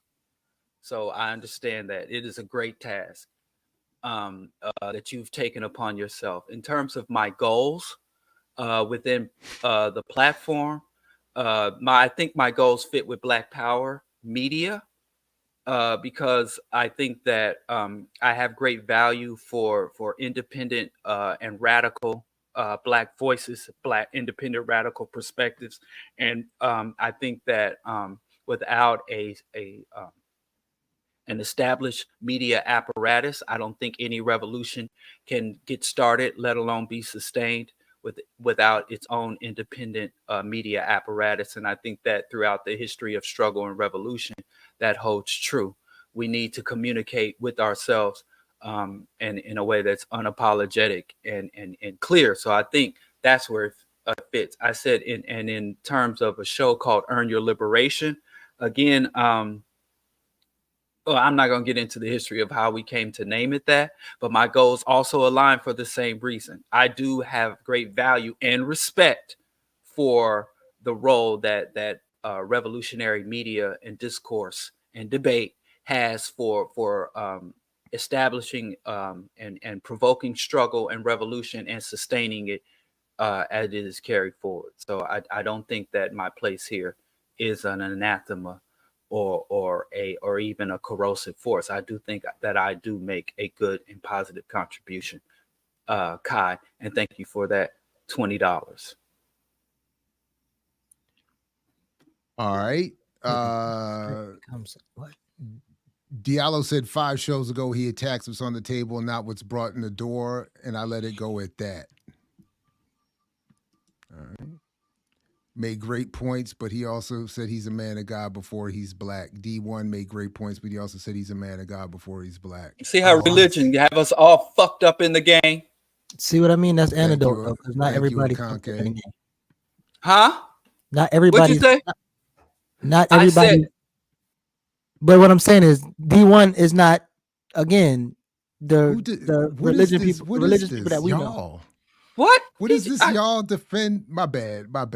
Yeah, this is all right, man. Whatever, man. I don't think she's talking about you. I think she's talking about people defending me in the comments. Yeah. Oh yeah. I think that's the my bad. I don't know. because they were having a conversation. Because I was just about- being told I'm defending you, and I'm the reason that, and I'm to be, and that's because I platformed you, which again misunderstands how things work around here. But whatever, that's fine. I mean, it's whatever. That's fine. That's fine. Like, you know. Thank you, ZZ Lion. Agreement That with was a Diallo. contradictionary confrontation. I have a different tactic. Some religious people are disrespectful against atheists. Some religious people just want atheists to sit in a corner and say nothing. The same approach what people have against black folks. That's also been my experience. Religious I'm supposed people to disrespect reality absolutely. itself. Well, okay. Religious people don't have respect for reality itself. Planet is was made in 7 days, and Adam and Eve, and immaculate conception, and That's why I be telling people they gotta read and, shit, and man. prophecy. People just going off of the church hurt and not really reading shit. That's all I'm saying. Here this dude go. I'm Here this just saying. dude go. Just And read. right now, there's some authoritative white man somewhere rewriting that shit, and then it's gonna be us debating. And read that shit too, these- because white these man people he made write up. a lot of shit. Read that too. If you're gonna talk about it, quote it. Like I'm just saying. Listen, there's a thing religion- called. There's a thing Okay. called. Let me finish. There's a thing called proof texting that preachers do, and probably the reason why a lot of people are mad and hurt by the church because of how the preacher uses verses out of context. Yeah, that's why it's not the slavery. It's not the dehumanization. It's not the misappropriation of our resources and time.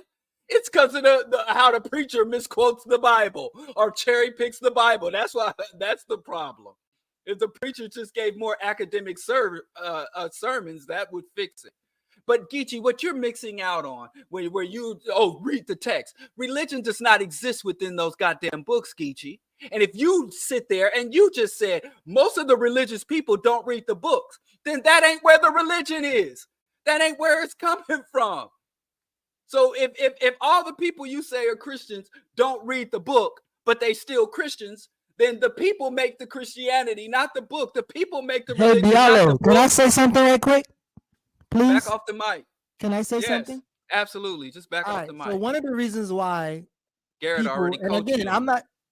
I'm not defending the accuracy, the validity of anything. I'm just saying one of the reasons why a lot of people who don't read their books, who are supposedly Christians, is a still impact of how popes used to have the Bibles changed to the pulpit, and they depended on their man of God to give them what's in that book until the black shares and the different people actually taught people how to use the book for themselves and read it themselves.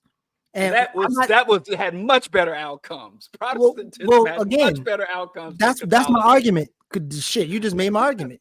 Better arguments when motherfuckers read the book. I was on their own, because then they can denounce totally it. They can argue the validity of it, and they can make a stronger point in their argument as opposed to saying, "Oh, the Bible said this," and blah blah blah blah. And what I was trying to explain before you interrupted, and you're gonna do it again. The preacher who proof texts takes verses out of context and made people believe these things about themselves and whatever. And the same way they do that, people who don't believe the book do the same thing. They use a verse that they have no idea of. Like I gave you the example of your homeboy last time on your post. What's my homeboy's name? What's his name? Namdi, I think. Namdi on the post. Oh yeah, that is my homeboy. Right? So when you do that, you just spinning an argument. And if you want to really be effective or even whatever, how can you lie about something that you don't even know what you talk about? I'm sorry, not lie, misquote something, or even just not even clear what you're saying, and that be your proof and why people should stop doing something. When they can easily say, "Oh, that's not what it says. That's not that." Oh, that is that. But you already said they don't read the book either. So how you gonna be? I said most believers. So slow down. If I say most people, that don't mean everybody, right? Okay. So obviously people read it. Right? Obviously people can read it. You said the believers aren't biblical and the detractors aren't biblical. Majority, right? From my last time when I did any type of study research, majority of the people. If the believers aren't biblical and the detractors which one do you want me to answer? This one or the next one? If the believers aren't biblical and the detractors aren't biblical, then the conflict isn't biblical. That's fine. I'm not going to argue there. So if I'm engaged with a non-reading believer and I say, well, your text says this specific thing, and I point to it, and if they're not biblical, because I used to do that. I used to go and get and carry the Bible my grandmother bought me, and I would bring that Bible everywhere I intended to try to engage with Christians, and I would open that book up and read directly from the book. And I would have companion texts from scholars and theologians to support it. And they didn't give a hot, dirty damn. Mm-hmm. They didn't care. So if you are saying, I was being facetious because, yes, when the Bible was read in Latin and when the masses of the European peasantry were illiterate and only had to go off of the word of the priests and the Catholic priests were the only ones prior to the Protestant Reformation, and then books, the printing press, and they mass printed the Bible and they started printing it not only in the common language, but in the common tongue and tone, it was still a male chauvinist murder cult. And the Christians who only had to go off of the word of God given to them by a priest embarked on murder orgies, and the ones who were able to read the word for themselves and every man a minister unto himself, they embarked on murder orgies. I think, see, this is what happens. Faith in the word is commendable, but it don't mean that much. Anyway, I think you're better off knowing the culture that created the religion, more so understanding the culture that adheres to a religion. That's important. And then knowing the word, specific words of the text. I think the culture that just don't quote the words of the text at all. Has more impact on the religion, and the people who adopt the religion has more impact on the religion than the holy book, because that shit's made up and God doesn't exist. So our religion is people's imagination. If it's made up, you shouldn't quote it either, right? So you shouldn't say what it says is made up. Yeah, I can quote it. I can quote it. Yes, I didn't say I shouldn't quote it. I'm just speaking to the weight that those quotes carry. Okay, I didn't say you shouldn't quote it. When did I ever say you shouldn't quote it? So when you quote it, should you quote it accurately or inaccurately? It depends on my objective and depends on what. I think when I was referencing the Bible and the absurdities of the Bible, it wasn't necessary for me to quote the words. But when I say the Bible is absurd and then I start rattling off absurdist beliefs in the Bible, it's not really necessary in that moment to quote the word and the chapter and verse. When I say the world was made in 7 days, Adam and Eve, virgin birth, anointed saviors and prophecies. When I'm talking about that, in understanding that where you said the vast majority of us are Christian, everybody knows what I'm talking about and what I'm referencing. So in that moment, it's not necessary to quote a verse. But if someone came and said, well, I want my son to be circumcised, or we're talking about some specific doctrine extracted in conversation or engaging, then there will be a time, and there are times. But in the context where I was rattling off the absurdist beliefs of Christians and Muslims, then no, in that moment, it's not necessary to know chapter and verse. Everybody knows what the hell I'm talking about, and we all know what the Christians and Muslims believe. I don't think we do. We don't? Are the things I listed beliefs of Christians and Muslims? Which thing?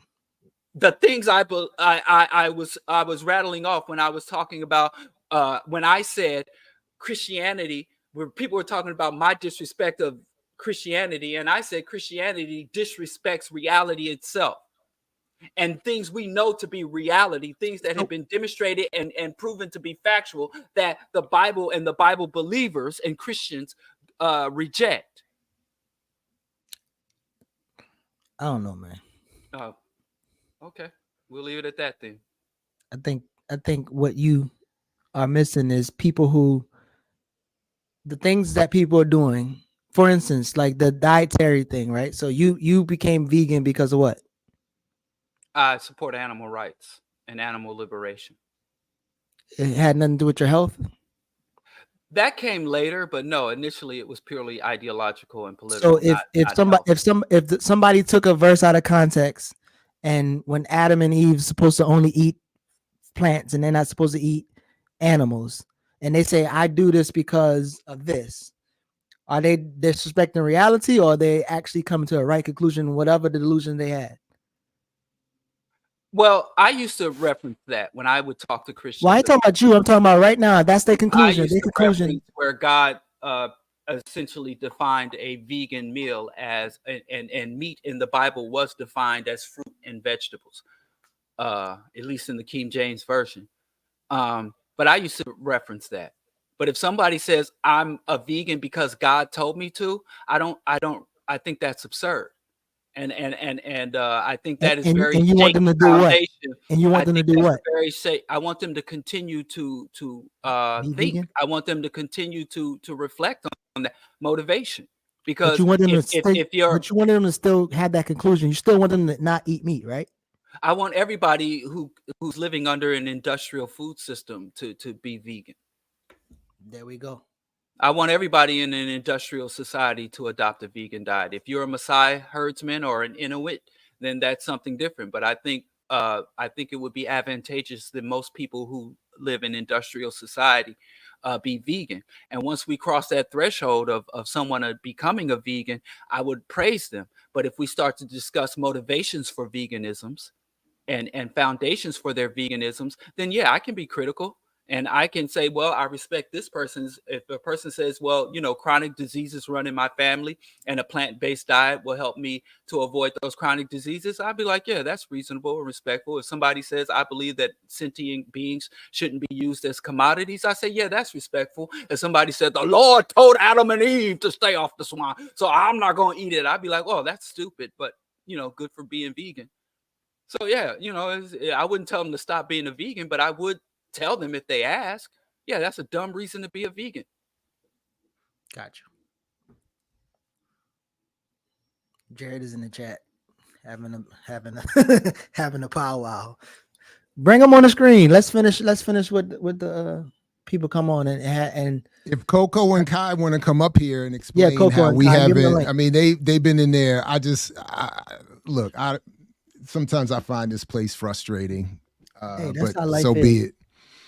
But yeah, they're welcome to get up here and further explain how we didn't address Diallo's disrespect. And there's the link in the chat. And how what did I disrespect? Their argument is that primarily, as I understand it, and now Coco's saying she's good. Their argument is that we deflected on the question raised by Kai that your approach inhibits the goals of the platform. And I don't agree. I don't agree that Diallo's presence inhibits the goals of the platform. B, I don't agree that he is the primary or major cause of or font of disrespect on the platform. I don't agree that me saying that, making that point, is a deflection of the original point. I don't think that I don't think that I or we have been unwilling to engage and challenge Diallo on the effectiveness or perceived effectiveness of this approach, even as we've been clear today that we've been misunderstanding apparently that point over some time. I just don't agree, and I don't agree that me raising the point that folks are wildly disrespectful in the chat on a regular basis, or that other people, or that throughout the platform, that we have an issue with how criticism is engaged or people are dealt with. I don't think that's a deflection. I think it's an acknowledgement, and it's a refusal to make the focal point Diallo, or to make it more worse. Somehow it feels like the chat is suggesting, Coco and Kai, that I am somehow, by platforming and engaging Diallo. Again, you're have we ever, and then I'm just going to say this, and then I'm going to stop here. Coco, if you're not going to come up here and engage, putting all caps in the chat, I think is unfair, and to call that a deflection is nonsense. But we can chat privately, or you can invite me on your show, or you can just bring this up on your show elsewhere and leave it for me to respond later. But I feel like that is all disrespectful, and I feel like you all are being disrespectful to me, to this show, to this platform, by engaging in this way. So here come Kai. There it is. There, good. But wait. Let's bring Kai on something to clear up. Allow me to say this before you respond. Can you make him? Can he be clear? No, allow me to say this before we talk about respect or disrespect. Can we establish first whether or not something is worthy of our respect, and then go from there? Because I'm willing to debate whether or not I'm respectful or disrespectful towards something that is worthy of respect. Okay, let's see what Kai say. Peace, Kai. Come off mute though, or I'll take you off mute. Peace. Can y'all hear me? Yeah. Okay. I'm visiting with fam right now, so I can't come on camera. So I'm just going to go back to the initial question that I asked in there, which was, as a platform, it's less about the individual. I've never met Diallo, right? So I'm coming in this from an organizer's perspective, and also just the way I grow up, right? Like, as people viewing this channel, y'all are people on a YouTube platform that a lot of people have not had the ability to meet, to know, but some of us have. And there's approaches as organizers or people involved in particular struggle to engage in a way that's principled in the best way that it can be, that I think that this show and that this platform does do. My question in the super chat, I'm not asking from a place of getting Diallo to respond in a way that is or is not disrespectful. It's raising the point of the science and the methodology, jab to your point that you have brought up. But for somebody like Diallo then to respond and say, Geechee, what's your way about going about doing it, when the chat is clearly saying we have yet to hear the method and the approach of how it's useful?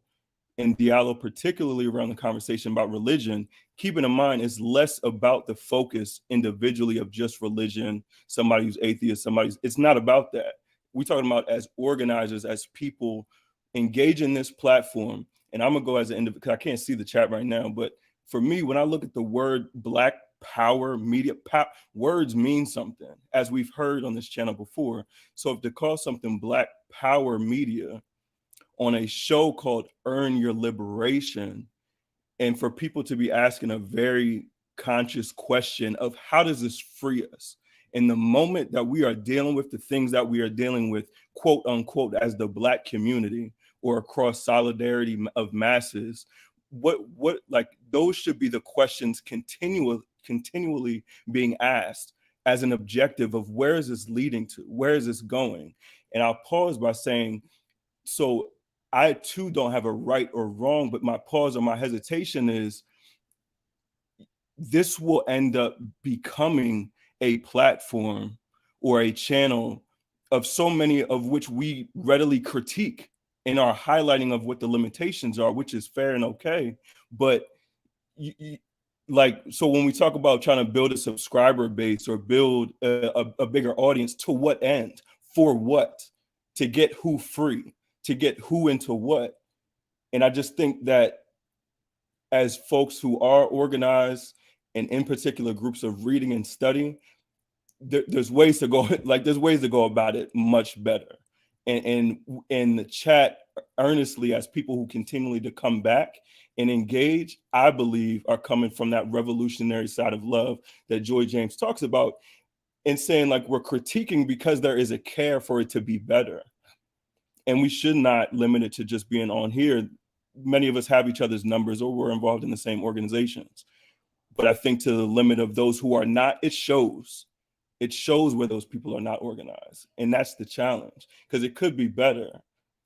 So I'll just kind of pause there. But I appreciate that. And there's more I would say, but yeah, we can talk offline in the future, because there's a couple of things that even highlighted today about the patience and the snippiness.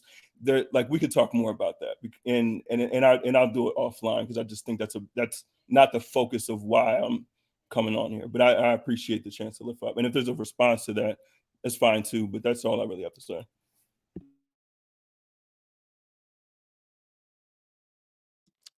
Kai, I'm always happy to build as long as it's not, I will say, if the idea is it's going to turn into let me criticize Jared session, I'm probably going to put a delay on that, because I'm feeling a little bit, I'm feeling a kind of way about how things have been going around today and on the platform lately. So I hear you and I appreciate what you're saying, but I feel like there's not enough. I just feel like not enough context is being brought to the situation. I don't think it's fair. Let me just stop. I'll just listen. Let me just listen. Yeah. I appreciate it. I just appreciate it. So I'll be specific then. So when I read the comment that ats Ricky and ats me and says, how about just be patient or something to that effect, question mark, right? So that's what I'm being specific to. Where the reason why, so go ahead. I saw you come off mute. Go ahead. No, I'm waiting. So that may have been referred to Ricky. I don't know, but the both of us were added. And the question of it was, how about just be patient, under a guise of as if we're not being patient. The reason why I lifted it back up is because you specifically, Jared, have been somebody that said when the chat moves quickly, you prefer for things to be relifted back up, right? Even if it's a super chat, even if it's a regular conversation, you know how things move quickly, to relift those. So that's for me. I can't speak for everybody, but that's why I asked that question and just simply said, was this already addressed? If it was, cool. Or should I lift it back up? So when that response, again, maybe it was just a Ricky, don't know, but I also was added in that. So that's why I respond back saying, like, there is a patience here, and we got to understand, like, we are people beyond just these platforms. I can't speak for everybody else and your interactions with them. I can't speak for that. But anything talking offline or afterwards, I'm being very specific in the interaction that you and I had just today in that chat. That's the only thing that I'm speaking to about that question of patience. And I was just saying, you know, I'm patient. Like that's cool. And if that was misinterpreted, I don't know how, when I'm just going back to the very same thing that you have asked you prefer people to do when the chat moves at the rate it was. So that's why I just simply asked the question back of, was this already addressed or should this be lifted back up? You know, so for that to be responded with, be patient, it's like, come on, brother, like that. I don't know who that's talking to. That I don't know who that I wasn't feeling that. But that's okay. That's why I'm addressing it now. And again, I appreciate that, and that's fine. And I wasn't, and so again, the context of the show, so it was directed to both of you, and it was specific to the context of this show, which was where we had already had discussions about. We even had fun with it on air about when we were going to address comments and when we were going to post comments on screen. We were developing new rules live during the show. And then you all kept coming back in the comments in the chat with deal with the question. You're going to deal with the question. You're going to deal with it. So it did feel like a little bit like, hold up. So to your point of, we are not just people on a show. We are people in real life. I'm saying the same thing. So hold on a second and give us a second to catch up. That was the whole point. We had said we were starring and we were going to come back to to super chats, we had already said that. So it did feel like a little bit in that moment of I felt like we were being pressed unnecessarily. So I was saying to you and to Ricky, how about just be patient for a second? But so that's it. That's it.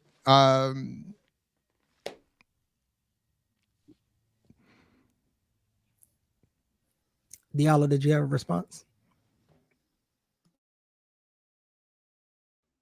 Well, there were a lot of points brought up. And one thing that stood out to me where he asked how this will free us. And please chime in if I'm misrepresenting your questions or points, Kai. But you ask, well, this is Black Power Media and Earn Your Liberation, and how will it free us? I think the short answer to that is it will not free you individually or us as a people, because it's media. And media, as I had spoken to, and maybe we can go into and do a show on the role that media plays, whether it is scholarly articles, text, or books, or music and artworks and fashion, and the role that medias and various mediums play in a larger liberation struggle. Black Power Media is a component or an aspect of a larger struggle. And no one component of any struggle is going to be free. So I think a more appropriate or more justified question wouldn't be how will this free us, but what role does this play in our efforts to secure freedom and liberation? Where can I place this, or how can I incorporate something like Black Power Media in my larger organization or role? My methodology, which you also spoke to, and my approach is I have, which is sincere. I have great respect and appreciation for anybody that takes time to listen to what I have to say. And I think that I am indebted to those who take time, whether they make a monetary contribution or not. I think just the time to take time to out of your life and give attention and give thought and engage with what I'm saying in a public forum or in a public space. I feel that I am indebted to someone. I owe them. If they lend me their ear, then I have to repay that social, intellectual, energetic debt. And my payment for that, and the way I show respect and appreciation for that, is to be sincere and honest. So my methodology is to be sincere and honest, even if it's unpopular. So I'm not going to say I strive for correctness. I strive for accuracy. And I have a commitment to radicalism, and radicalism in its truth, to get to the core of things, to move away all pomp, all candy coating, all surface positions, and be radical. But I am being sincere here. And if that means that because of my positions, my conclusions, my analysis are not appreciated or receptive or even constructive when I am in media. But I think, as Dr. Ball is always trying to articulate to our audience, we are people outside of this show, people outside of this medium. So if you show up to an event or show up to some work that is to be done, as even Coco has articulated, I'm not going to be giving commentary and analysis and condemnations or affirmations. I'm going to be doing whatever we're there to do. Whether we are working on a community garden, whether we are protesting, there are times I show up to places and I say nothing. And people know me mainly for the shit I say. But there's times when it's not time or appropriate for me to talk. I will be completely silent and say nothing. So I think people take us doing the work that we do here and making our contributions here, giving analysis, commentary, reflections, condemnation, mockery, engagement, debating with each other or our guests, and they project that. I'm not going to go downstairs and start to debate with my wife and all that. And I'm not going, when I go get my son and my granddaughter, it's not going to be some, so we live full and complete lives and have diverse interests and relationships. So when you are engaging us here on Earn Your Liberation on the platform of Black Power Media, and we are engaging a topic, and when I am talking about a topic, I will give my point of view on a topic and an issue. If we have a guest on here, I will engage that issue, not as who they are in the world, but what they are bringing to the platform. And like when I was in Atlanta at the conference, there's a guy who came on this show and we got into it about Islam and he talked reckless. And when I saw him, I greeted him as a brother. And he told me, I don't want nothing to do with you because of how you feel. And I'm like, respect, cool in the gang. I didn't chase that brother around the conference, condemning him and his beliefs. He said, leave me alone. I want to, I don't want to deal with nobody that can't respect my belief system. I respect that too. So I think that I appreciate your concern. I think your concern is coming out of making Black Power better, but I think we need to put things in proper perspective. Ultimately. Yeah, I think that's a good point to interject on. So, and I'll hop off after this. So I think discussing more the limitations and the constraints of what this channel, what this platform is, that would be helpful. And like that's fruitful. Like to do that continuously.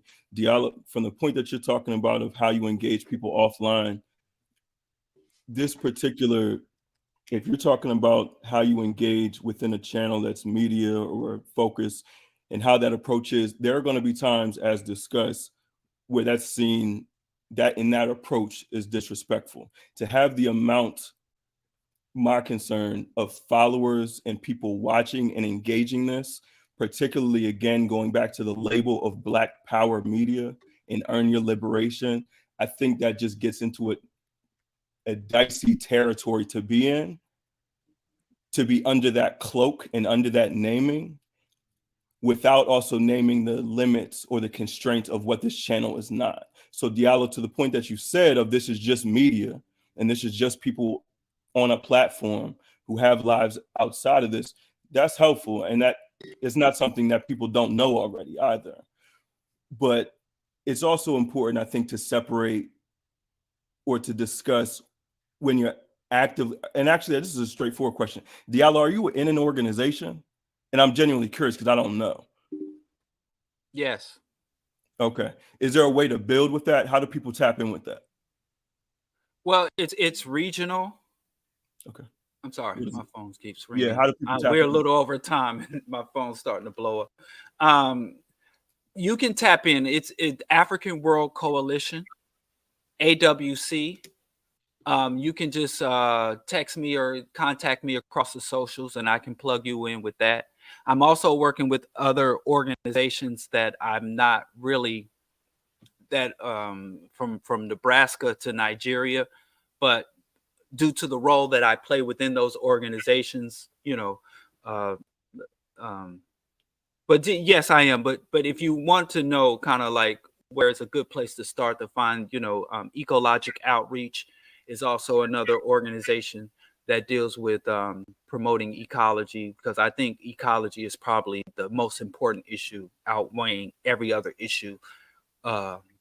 Or I think every other issue should grow out of ecology. So African World Coalition and Ecologic Outreach is probably where I am now. But for many years, I was a member of the Black United Front, which probably most people know me from as a rank and file member of the National Black United Front, Kansas City chapter. But okay. Can I ask you something? Can you put it in the? I can't really find it. Can you put it in the link in the show? Sure. Can I ask you something? Yeah, please. What specifically do you find me being disrespectful towards? I would just lift up what's already been said. Like I don't want to agree. I would lift up what's already said. I just want to ask from your point of view, not what others have said. Well, no, that's the problem. I'm not going to separate myself, who also has an issue with a broader, one, the people in the chat who've already lifted these things up, and two, people that I know offline. Like it's both one and the same. So I'm less interested on and I shared that at the very beginning when I first hopped on.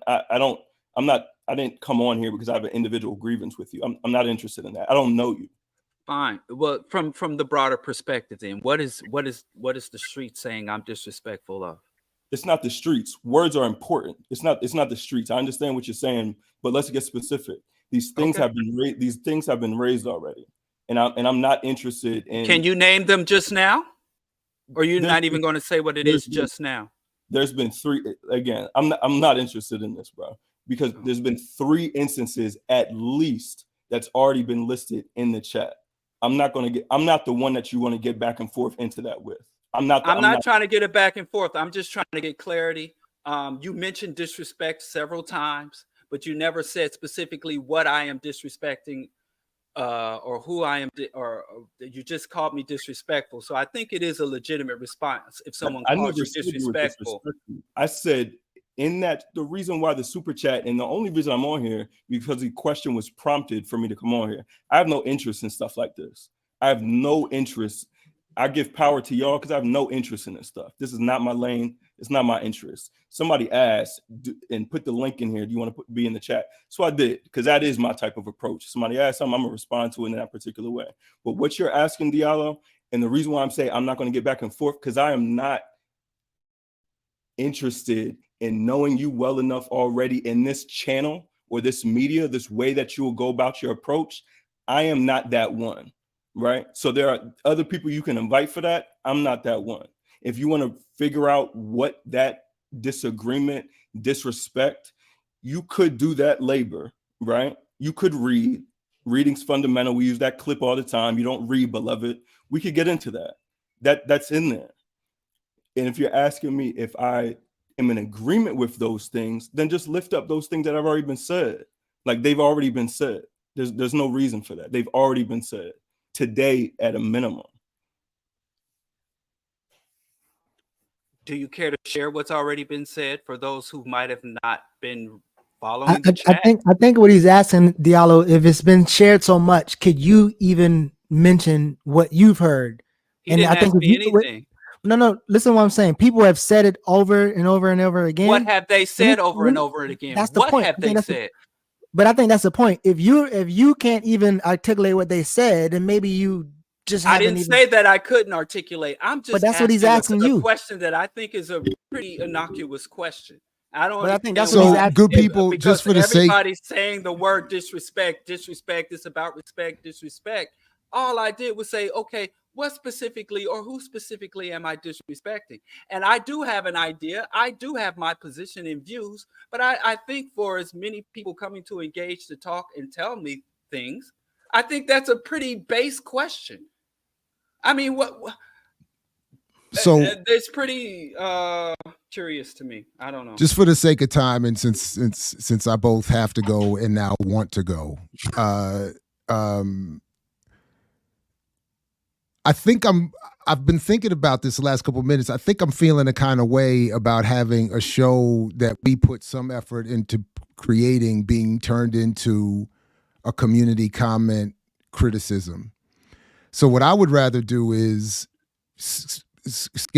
block out time to address this either as a show or separately as a platform where we don't have to rush and cut people off, or in my case,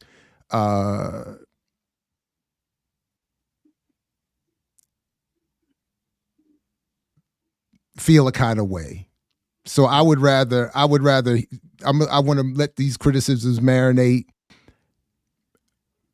I want to apologize to Kai, to Ricky, to Coco for any of my chippiness in the chat and to the chat itself. Somebody, I forgot who it was, said we need a reset. I agree. I need a reset. I'm gonna let this marinate, but I would rather that we block out some time to actually address things than do it the way it kind of developed today. But so that said, I do need to go. So I don't know if you all want to wrap it or if we just we 3:20 right now. We good. All right. So peace, everybody. Thanks to the chat. Thanks to everybody who's going to see this later. Peace if you're willing to fight for it, like Hampton said. Thank you, Diallo. Thank you, Geechee. Thank you, Kai, for coming on. And we'll catch you next time here on Earn Your Liberation. You got to earn your liberation.